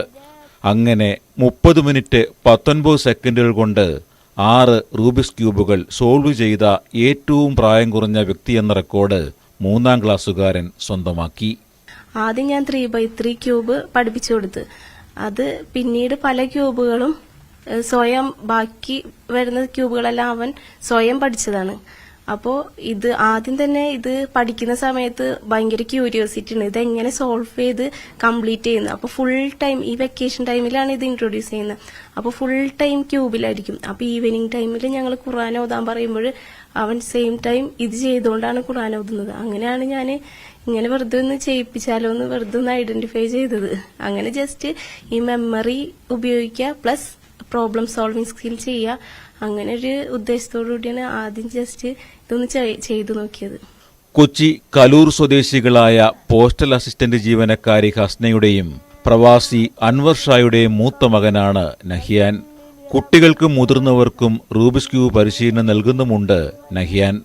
ഒപ്പം അവധിക്കാല ക്യാമ്പും സംഘടിപ്പിക്കാനാണ് തീരുമാനം.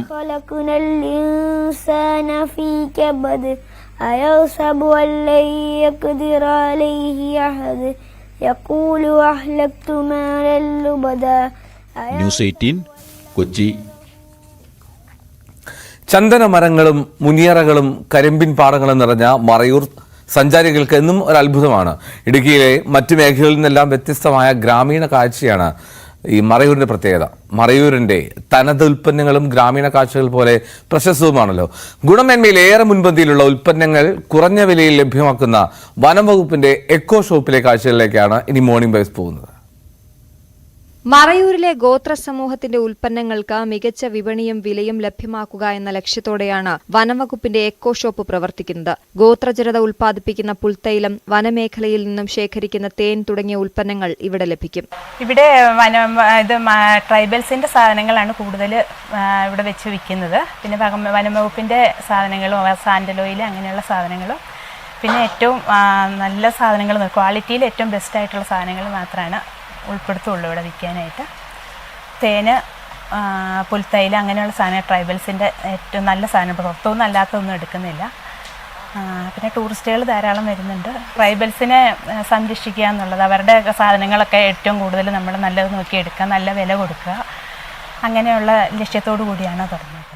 ഗോത്ര സമൂഹത്തിന്റെ ഉൽപ്പന്നങ്ങൾക്കൊപ്പം മറയൂർ ചന്ദനത്തിൽ നിന്നും ഉൽപ്പാദിപ്പിക്കുന്ന ചന്ദന സോപ്പും തൈലവും സൗന്ദര്യവർദ്ധക വസ്തുക്കളുമെല്ലാം ഇവിടെ ലഭിക്കും. പൂർണ്ണമായും വന ഉൽപ്പന്നങ്ങളാണ് ഷോപ്പിലൂടെ വിറ്റഴിക്കുന്നത്. വനത്തിൽ നിന്നും ഗോത്ര സമൂഹം ശേഖരിക്കുന്ന ഉൽപ്പന്നങ്ങൾ ഇടനിലക്കാരില്ലാതെ നേരിട്ട് ഉപഭോക്താവിലേക്ക് എത്തിക്കുന്നു എന്ന പ്രത്യേകതയുമുണ്ട്. അതുകൊണ്ട് തന്നെ ഗോത്ര സമൂഹത്തിന് മികച്ച വിലയും ഉറപ്പുവരുത്താനാകുന്നു.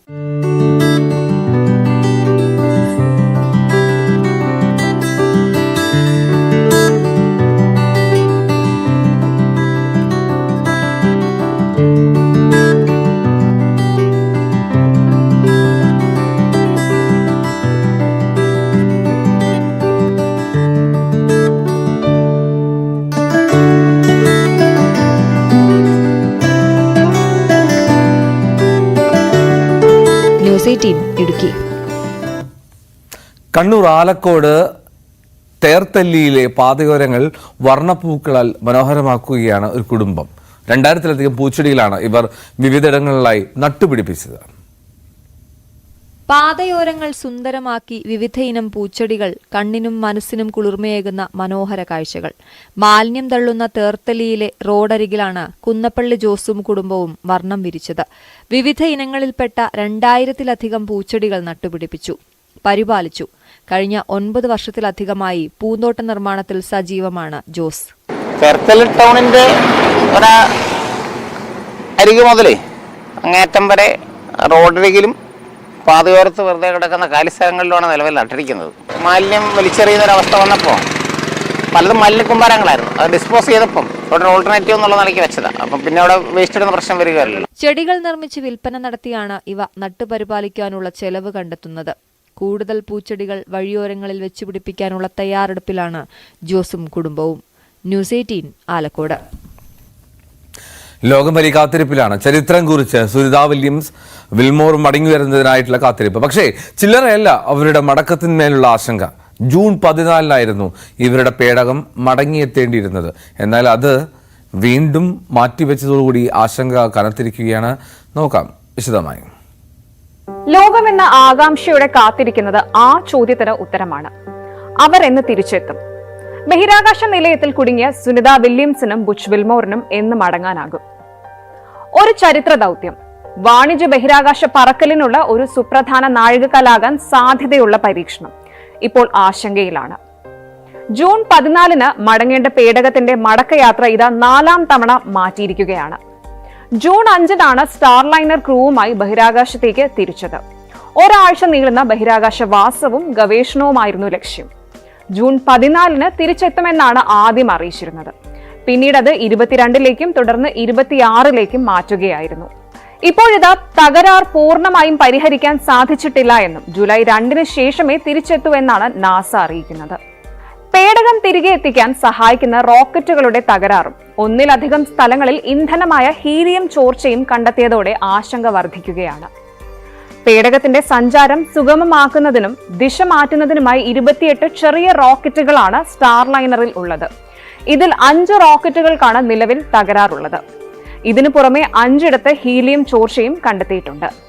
പൂർണ്ണമായും പ്രവർത്തന സജ്ജമായ 14 ചെറിയ റോക്കറ്റുകളുടെ സഹായത്തോടെ മാത്രമേ സുരക്ഷിതമായി പേടകത്തിന് ഭൂമിയിലെത്താൻ സാധിക്കൂ. 87 ഫ്ലൈറ്റ് ടെസ്റ്റ് ലക്ഷ്യങ്ങളിൽ 77 നിലവിൽ സ്റ്റാർലൈനർ പൂർത്തിയാക്കിയെന്നും ശേഷിക്കുന്ന സമയത്തിൽ ബാക്കിയുള്ള 10 എണ്ണം പൂർത്തീകരിക്കുമെന്നും ബോയിംഗ് സംഘവും അറിയിച്ചിട്ടുണ്ട്. അതേസമയം നാസയ്ക്ക് ഈ സാങ്കേതിക തകരാറുകൾ നേരത്തെ അറിയാമായിരുന്നു എന്ന ഗുരുതര ആരോപണങ്ങൾ സംഭവത്തെ ചുറ്റിപ്പറ്റി പുകയുന്നുണ്ട്. സാങ്കേതിക തകരാറുകൾ പഠിക്കാനും പരിഹരിക്കാനും നാസയ്ക്ക് കൂടുതൽ സമയം ആവശ്യമായി വരുമെന്നാണ് പുറത്തുവരുന്ന വിവരങ്ങൾ. വർഷങ്ങളുടെ തയ്യാറെടുപ്പിന് ശേഷമാണ് ബോയിംഗ് സ്റ്റാർലൈനർ പ്രവർത്തനക്ഷമമായത്. വിവിധ സാങ്കേതിക പ്രശ്നങ്ങൾ കാരണം 2 വർഷത്തിലേറെയായി കാലതാമസം നേരിട്ട് ബോയിങ്ങിന്റെ സ്റ്റാർലൈനർ ക്യാപ്സ്യൂളിന്റെ ആദ്യ ക്രൂഡ് ഫ്ലൈറ്റ് ആണിത്. അതായത് മനുഷ്യരുമായി സ്റ്റാർലൈനർ നടത്തുന്ന ആദ്യ പരീക്ഷണ യാത്ര. ദൗത്യം വിജയിച്ചാൽ ഭാവിയിൽ ബഹിരാകാശ വിനോദസഞ്ചാരികളെ ഭൂമിയുടെ താഴ്ന്ന ഭ്രമണപഥത്തിൽ എത്തിക്കുന്നതിനുള്ള കൂടുതൽ സാധ്യതകൾക്ക് വഴി തെളിയിക്കുന്ന ഉദ്യമം. ക്രൂഡ് സ്റ്റാർലൈനർ ലോഞ്ചിന്റെ പ്രധാന വിശദാംശങ്ങൾ ഒന്ന് പരിശോധിക്കാം. ബോയിങ്ങിന്റെ സ്റ്റാർലൈനർ ക്യാപ്സൂളിന് ഏകദേശം 10 അടി ഉയരവും 15 അടി വ്യാസവുമുണ്ട്. 7 പേരെ വരെ ഉൾക്കൊള്ളാനും സാധിക്കും. എന്നിരുന്നാലും നാസയുടെ ക്രൂ സാധാരണയായി 4 പേരായിരിക്കും. ബോയിങ്ങിന്റെ ആദ്യകാല സ്ട്രാറ്റോ ലൈനറിന്റെയും നിലവിലെ ഡ്രീം ലൈനറിന്റെയും പേരിന്റെ ഒരു ട്വിസ്റ്റാണ് സ്റ്റാർ ലൈനർ എന്ന പേര്. കാലതാമസം വർദ്ധിച്ചപ്പോൾ യഥാർത്ഥ ക്രൂ പിൻവാങ്ങിയ ഒരു നിർണായക ഘട്ടത്തിലായിരുന്നു നാസയുടെ വിരമിച്ച നേവി ക്യാപ്റ്റന്മാരും മുതിർന്ന ബഹിരാകാശ യാത്രികരുമായ ബുച്ച് വിൽമോറും സുനിത വില്യംസും ഈ പരീക്ഷണ ദൗത്യത്തിന് ചുക്കാൻ പിടിച്ചത്. ഇരുവരും ക്യാപ്സൂളിന്റെ വികസന പ്രക്രിയയിലും ഏർപ്പെട്ടിട്ടുണ്ടായിരുന്നു. എന്തായാലും പേടകത്തിന്റെ സങ്കീർണതകൾ പരിഹരിക്കുന്നതുവരെ സുനിത വില്യംസും വിൽമോറും ബഹിരാകാശ നിലയത്തിൽ തന്നെ തുടരേണ്ടി വരും. പ്രശ്നങ്ങൾ പരിഹരിക്കാനുള്ള ശ്രമങ്ങൾ സജീവമായി നടത്തിവരികയാണ് നാസയും ബോയിങ് സംഘവും. പ്രകാശവർഷങ്ങളുടെ ദൂരത്തിനും അപ്പുറം അവർ സുരക്ഷിതരാണ്. ബഹിരാകാശ രംഗത്ത് പുത്തൻ അധ്യായങ്ങൾ രചിച്ച് പ്രിയപ്പെട്ടവർ മടങ്ങിയെത്തട്ടെ, അവർക്കായി കാത്തിരിക്കാം.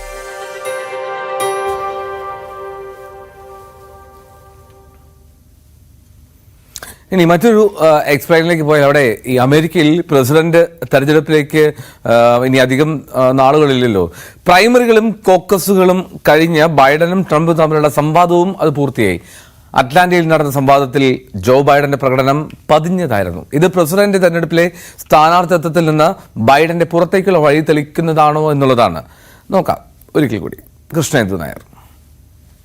ലോകം ഏറ്റവും പ്രതീക്ഷയോടെ കാത്തിരുന്ന ബൈഡനും ട്രംപും തമ്മിലുള്ള ആദ്യ സംവാദം ട്വിസ്റ്റുകൾ നിറഞ്ഞതായിരുന്നു. പല ആശങ്കകളും സംശയങ്ങളും തകർത്ത് വോട്ടർമാരുടെ ശ്രദ്ധയും വിശ്വാസവും ഒക്കെ നേടാൻ ബൈഡനുണ്ടായിരുന്ന ഗോൾഡൻ ചാൻസ് ആയിരുന്നു അത്. എന്നാൽ ട്രംപിനെതിരായ പ്രസിഡന്റ് ജോ ബൈഡന്റെ സംവാദ പ്രകടനം ആദ്യാവസാനം മങ്ങിയതായിരുന്നു. അദ്ദേഹത്തിന്റെ വാക്കുകളിലെ ഇടർച്ചകളും ചർച്ചയിൽ ഇടയ്ക്കിടെ വളച്ചൊടിക്കുന്ന പ്രതികരണങ്ങളും ഒക്കെ അദ്ദേഹം മറ്റൊരു 4 വർഷത്തെ കാലാവധിക്ക് യോഗ്യനല്ലായിരിക്കാമെന്ന ആശങ്ക ഉയർത്തുകയും വരാനിരിക്കുന്ന പ്രസിഡന്റ് തിരഞ്ഞെടുപ്പിൽ ഡെമോക്രാറ്റ് സ്ഥാനാർത്ഥിയായി ബൈഡനെ മാറ്റുന്നതിനെ കുറിച്ച് വരെയുള്ള ചർച്ചകൾക്ക് വഴിവെച്ച പ്രകടനവുമായി മാറ്റുകയായിരുന്നു. തങ്ങളുടെ പ്രസിഡന്റ് സ്ഥാനാർത്ഥിയെ മാറ്റാൻ ഡെമോക്രാറ്റുകൾ സമ്മർദ്ദം നേരിടുന്നതിനെക്കുറിച്ചുള്ള റിപ്പോർട്ടുകളും ധാരാളമാണ്. ബൈഡന്റെ ഈ മങ്ങിയ പ്രകടനം, അതും സംവാദത്തിലുടനീളം പ്രതിഫലിച്ച നിരാശാജനകമായ പ്രകടനം, അദ്ദേഹം ഓഫീസിന് അനുയോജ്യനാണോ എന്ന സംശയത്തിന് ആക്കം കൂട്ടുകയായിരുന്നു. ഇങ്ങനെ ഒരു സാഹചര്യത്തിൽ ബൈഡനെ നിർബന്ധിച്ച് പുറത്താക്കുന്നത് ബുദ്ധിമുട്ടായിരിക്കും. എന്നാൽ ഏതെങ്കിലും സാഹചര്യത്തിൽ 2024 US പ്രസിഡന്റ് തെരഞ്ഞെടുപ്പിൽ നിന്ന് ജോ ബൈഡൻ പുറത്തായാലോ, അദ്ദേഹം പിൻവാങ്ങാൻ തീരുമാനിച്ചാലോ എന്താകും അവസ്ഥ? വലിയ ആശയക്കുഴപ്പങ്ങളിലേക്ക് മാത്രം വഴിതെളിക്കുന്ന നീക്കമാകുമെന്ന് തീർച്ച. കൂടാതെ റിപ്പബ്ലിക്കൻ പാർട്ടിയിൽ നിന്നുള്ള മൂർച്ചയേറിയ പുതിയ ആക്രമണങ്ങൾക്കും അത് വഴിവെക്കും. എന്തായാലും സംഭവത്തിന്റെ ഈ ചില വസ്തുതകൾ ഒന്ന് പരിശോധിക്കാം. ആദ്യമായി ബൈഡന്റെ പ്രായത്തെക്കുറിച്ചുള്ള ആശങ്കകളായിരുന്നു. 81-ാം വയസ്സിൽ പ്രസിഡന്റ് പദവിയുടെ ഉത്തരവാദിത്തങ്ങൾ നിറവേറ്റാനുള്ള കഴിവിനെക്കുറിച്ച് ബൈഡൻ നിരന്തരമായ ചോദ്യങ്ങൾ എപ്പോഴും നേരിട്ടിരുന്നു. ബൈഡന്റെ പ്രായത്തെയും ഓഫീസ് യോഗ്യതയും കുറിച്ചുള്ള സംശയങ്ങൾ അകറ്റാൻ ഡെമോക്രാറ്റുകൾ ബൈഡന്റെ ശക്തമായ പ്രകടനത്തിൽ പ്രതീക്ഷ അർപ്പിച്ചിരുന്നു. എന്നാൽ നിർഭാഗ്യം എന്ന് തന്നെ പറയാം, ബൈഡന്റെ മങ്ങിയ പ്രകടനം നിലവിലുള്ള ആശങ്കകളെ കൂടുതൽ ആഴത്തിലാക്കുകയായിരുന്നു. പാർട്ടി അംഗങ്ങളിലും വോട്ടർമാരിലുമൊക്കെ ഒരുപോലെ അദ്ദേഹത്തിന്റെ കഴിവിനെയും മാനസിക ദൃഢതയും കുറിച്ചുള്ള സംശയങ്ങൾക്ക് ആക്കം കൂട്ടുകയും ചെയ്തു. അടുത്തത് ബൈഡനെ നിർബന്ധിച്ച് പുറത്താക്കാൻ കഴിയുമോ എന്നതാണ്. ഒരു നോമിനിയെ അവരുടെ സമ്മതമില്ലാതെ മാറ്റാൻ ഡെമോക്രാറ്റിക് പാർട്ടിയുടെ നിയമങ്ങൾ പ്രയാസകരമാക്കുന്നു. പാർട്ടിയുടെ ചാർട്ടർ പ്രകാരം ഒരു നോമിനിയെ മാറ്റി സ്ഥാപിക്കുന്നതിനുള്ള വ്യവസ്ഥകളിൽ മരണം, രാജി അല്ലെങ്കിൽ കഴിവില്ലായ്മ ഒക്കെ ഉൾപ്പെടുന്നുണ്ടെങ്കിലും ഒരാളെ ബലമായി പുറത്താക്കാൻ അനുവദിക്കുന്നില്ല. ബൈഡന്റെ കേസിൽ പ്രത്യേകിച്ചും 99% നേടിയ പ്രൈമറികളുടെ ഫലങ്ങളൊക്കെ അസാധുവാക്കിക്കൊണ്ട് ഒരു നീക്കം വിവാദത്തിലേക്കും ആശയക്കുഴപ്പങ്ങളിലേക്കുമേ വഴിതെളിക്കും. ഏതായാലും അന്തിമ തീരുമാനം ഡെമോക്രാറ്റിക് നാഷണൽ കമ്മിറ്റി ചെയർപേഴ്സൺ ബൈഡന്റെ സഖ്യകക്ഷി കൂടിയായ ജെയ്മി ഹാരിസന്റേതാണ്. ഹാരിസന്റെ സ്ഥാനവും ബൈഡനോടുള്ള വിശ്വസ്തതയും സൂചിപ്പിക്കുന്നത് ബൈഡനെ മാറ്റാനുള്ള ഏതൊരു ശ്രമവും പാർട്ടിയുടെ നേതൃത്വത്തിൽ നിന്ന് ഗണ്യമായ എതിർപ്പ് നേരിടേണ്ടി വരുമെന്നാണ്. കൂടാതെ നാഷണൽ പാർട്ടിയും ബൈഡന്റെ തിരഞ്ഞെടുപ്പിന് അചഞ്ചലമായ പിന്തുണ നൽകിയിട്ടുണ്ട്. ഇനിയുള്ള സംശയം ബൈഡന് സ്വയം പിന്മാറാൻ കഴിയുമോ എന്നതാണ്. ബൈഡന് സ്വയം പിന്മാറാനുള്ള അവസരം നിയമം അനുവദിക്കുന്നുണ്ട്. എന്നാൽ അത് സംഭവിക്കാനുള്ള സാധ്യത വളരെ കുറവാണ്. ഡൊണാൾഡ് ട്രംപിനെ പരാജയപ്പെടുത്താൻ തനിക്ക് മാത്രമേ കഴിഞ്ഞുള്ളൂ എന്നും അത് വീണ്ടും ആവർത്തിക്കുമെന്ന ആത്മവിശ്വാസം പ്രകടിപ്പിച്ച അദ്ദേഹത്തിന്റെ പ്രചരണമാണ് അതിനുള്ള ഏറ്റവും വലിയ തെളിവ്. പക്ഷെ കാലക്രമേണ സമ്മർദ്ദം ഉയരുകയാണെങ്കിൽ ബൈഡൻ കീഴടങ്ങാനുള്ള ആ നേരിയ സാധ്യത തള്ളിക്കളയാനുമാവില്ല. സങ്കീർണതകൾ ഏറെയാണെങ്കിലും പല വിധത്തിലുള്ള സംശയങ്ങളും ഊഹാപോഹങ്ങളും പുകയുന്നുണ്ടെങ്കിലും ജോ ബൈഡൻ ഡബിൾ സ്ട്രോങ് ആണ് എന്ന് വേണം മനസ്സിലാക്കാൻ. പ്രകടനം ലേശം പാളിയെങ്കിലും പ്രായവും സംവാദ പ്രകടനവും നോക്കണ്ട, പ്രസിഡന്റ് പണി തനിക്ക് അറിയാമെന്നാണ് ബൈഡൻ പറയുന്നത്. എന്തായാലും ബാക്കി സെപ്റ്റംബർ 10 സ്ക്രീനിൽ.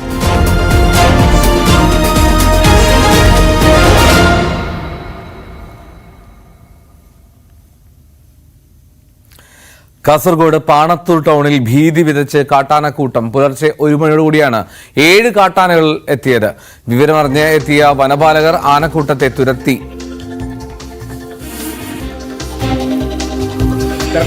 മൂന്നെണ്ണം പോയി. ഇങ്ങോട്ട് വരില്ല. തോന്നാൻ തിരിഞ്ഞ അപ്പോ ഇനി നിർത്തണോ? മൂന്നെണ്ണം പോയി.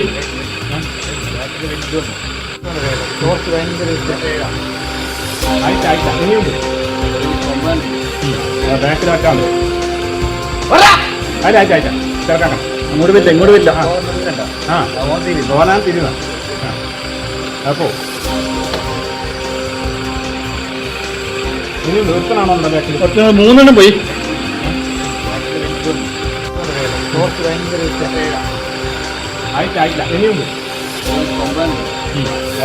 കെ വി ബൈജു ആയിരുന്നു വിവരങ്ങളുമായി. ബൈജു, ഇവിടെ പതിവായി ഇങ്ങനെ കാട്ടാനകൾ എത്തുന്ന ഒരു മേഖലയാണോ? എന്തോ കഴിഞ്ഞ കുറച്ച് ദിവസങ്ങളിലായി ഈ പ്രദേശത്ത് കാട്ടാനക്കൂട്ടം എത്താറുണ്ടെന്നാണ് നാട്ടുകാർ പറയുന്നത്. ഈ സംഭവം പാണത്തൂരിലെ ജനവാസ മേഖലകളിലേക്കാണ്. 2 കുട്ടിയാനകളും 1 കൊമ്പനാനയടക്കം 7 കാട്ടാനക്കൂട്ടം ഇറങ്ങിയത്. പുലർച്ചെ 1 മണിയോടെയായിരുന്നു ഈ സംഭവം. അവിടെ പാണത്തൂരിലെ പഴയ ബസ് സ്റ്റാൻഡ് ലക്ഷ്യമാക്കി പുഴ നീന്തി കിടക്കുന്നത് നാട്ടുകാരുടെ ശ്രദ്ധയിൽപ്പെട്ടതോടെ ആണ് ഇത് ഫോറസ്റ്റിന് വിവരമറിഞ്ഞത്. തുടർന്ന് പനത്തടി ഫോറസ്റ്റ് സെക്ഷൻ ഓഫീസർ തേരപ്പിയും അതുപോലെ തന്നെ RRT അംഗങ്ങളും ചേർന്ന് ആനക്കൂട്ടത്തെ ഇക്കരെ എത്താൻ അനുവദിക്കാതെ തുരത്തുകയായിരുന്നു. ഈ തിരിച്ച് പുഴ നീന്തിയ ആനക്കൂട്ടം റോഡിൽ കയറി നിലയുറപ്പിച്ചെങ്കിലും പിന്നീട് പടക്കം പൊട്ടിച്ചും അതുപോലെ തന്നെ കൂക്കി വിളിച്ചും വനപാലകർ ഇവയെ കർണാടക വനത്തിലേക്ക് കയറ്റുന്ന ഒരു സാഹചര്യമാണ് ഉണ്ടായത്. ഏതായാലും എൽദോ സൂചിപ്പിച്ചതുപോലെ തന്നെ കഴിഞ്ഞ കുറെ ദിവസങ്ങളിലായി പരിയാരം ഭാഗത്ത് ആനകൾ ഇറങ്ങുന്നതിനാൽ രാത്രി വനപാലകർ ഈ സ്ഥലത്ത് തന്നെ തമ്പടിച്ചിരുന്നു. അതുകൊണ്ട് തന്നെയാണ് പെട്ടെന്ന് ഈ ആനക്കൂട്ടത്തെ കാട്ടിലേക്ക് തന്നെ തിരിച്ച് അയക്കാൻ പറ്റിയത്. ഏതായാലും ആനകൾ ഈ ബസ് സ്റ്റാൻഡിൽ എത്തുന്നതും അതുകൊണ്ട് തന്നെ തടയാനായി. എന്തായാലും ഈ പ്രദേശത്ത് ഈ വരും ദിവസങ്ങളിലും ഫോറസ്റ്റിന്റെ പരിശോധന ഇത്തരത്തിൽ ഇവർ ഉണ്ടാകുമെന്ന് തന്നെയാണ് അറിയിച്ചത്. ഏതായാലും ഈ ആനയെ വലിയ ജനവാസ മേഖലകളിൽ എത്താൻ അനുവദിക്കാത്തതാണ് അപകടം ഒഴിവായതും. എന്തായാലും എല്ലോ ഓക്കെ, കെ വി ബൈജു ആണ് വിവരങ്ങൾ നൽകി. എന്നാലും കാട്ടാനകൾ അത് 7 കാട്ടാനകൾ ഉണ്ടായിരുന്നു. 7 കാട്ടാനകളെ രാത്രി വനപാലകരെത്തി തുരത്തുന്ന ഒരു സാഹചര്യമാണ് ഉണ്ടായിരുന്നത്. എന്നാലും ഈ ഒരുപാട് വാർത്തകൾ നമ്മൾ ഇന്ന് കൈകാര്യം ചെയ്തു. പ്രത്യേകിച്ച് അത് AK സെന്റർ ആക്രമണത്തിലെ മുഖ്യപ്രതി പിടിയിലായത്, പിന്നീട് CPM ഉണ്ടായ അവലോകന റിപ്പോർട്ടിന്റെ വിശദാംശങ്ങൾ VV അരുൺ നൽകിയിരുന്നു. ഇത് നിയമസഭ അത് എത്തരത്തിലാണ് കലുഷിതമാകുമോ, വാഗ്വാദങ്ങൾ ഉണ്ടാകുമോ എന്ന് കാത്തിരിക്കാം. വളരെ പ്രധാനപ്പെട്ട കാര്യം ലോക്സഭയിലായിരിക്കും, പാർലമെന്റിലായിരിക്കും. പ്രധാനമന്ത്രിയുടെ മറുപടി ഇന്നുണ്ടാകും. പ്രത്യേകിച്ചും ഇന്നലെ രാഹുൽ ഗാന്ധിയുടെ പ്രസംഗം, രാഹുൽ ഗാന്ധിയുടെ വാക്കുകൾക്ക് വലിയ അപ്രിസിയേഷൻ എല്ലായിടത്തു നിന്നും കിട്ടിയൊരു സാഹചര്യമുണ്ട്. അപ്പോൾ അതിനുള്ള ഒരു മറുപടി ഇന്ന് ഉണ്ടാകുമെന്ന് കരുതാം. അപ്പോൾ ചൂടുള്ള ചർച്ചകൾക്ക് അങ്ങനെ പാർലമെന്റും നിയമസഭയൊക്കെ സാക്ഷ്യം വഹിക്കാൻ പോകുന്ന ഒരു ദിനമാണ്. അപ്പോൾ നമുക്ക് കാത്തിരിക്കാം അതിനൊക്കെയായി. അപ്പം നിരവധിയായിട്ടുള്ള വാർത്തകൾ ഇനിയും തുടരും. അപ്പോൾ 9 മണിക്ക് വാർത്താരംഭമുണ്ട്. അപ്പോൾ ന്യൂസ് 18 തന്നെ തുടരുക. ഈ വാർത്തകളെല്ലാം വളരെ വിശദമായി തന്നെ നമുക്ക് നോക്കാം. 10 മണിക്ക് ന്യൂസ് ഫ്രണ്ട്സ്, അങ്ങനെ എല്ലാത്തിലും പ്രേക്ഷകർ ന്യൂസ് 18 തന്നെ പങ്കുചേരുക. എന്നാൽ മോർണിംഗ് വൈബ്സിന്റെ സമയം പൂർത്തിയാവുന്നതുകൊണ്ട് ഇവിടെ അവസാനിപ്പിക്കുന്നു. നന്ദി, നമസ്കാരം.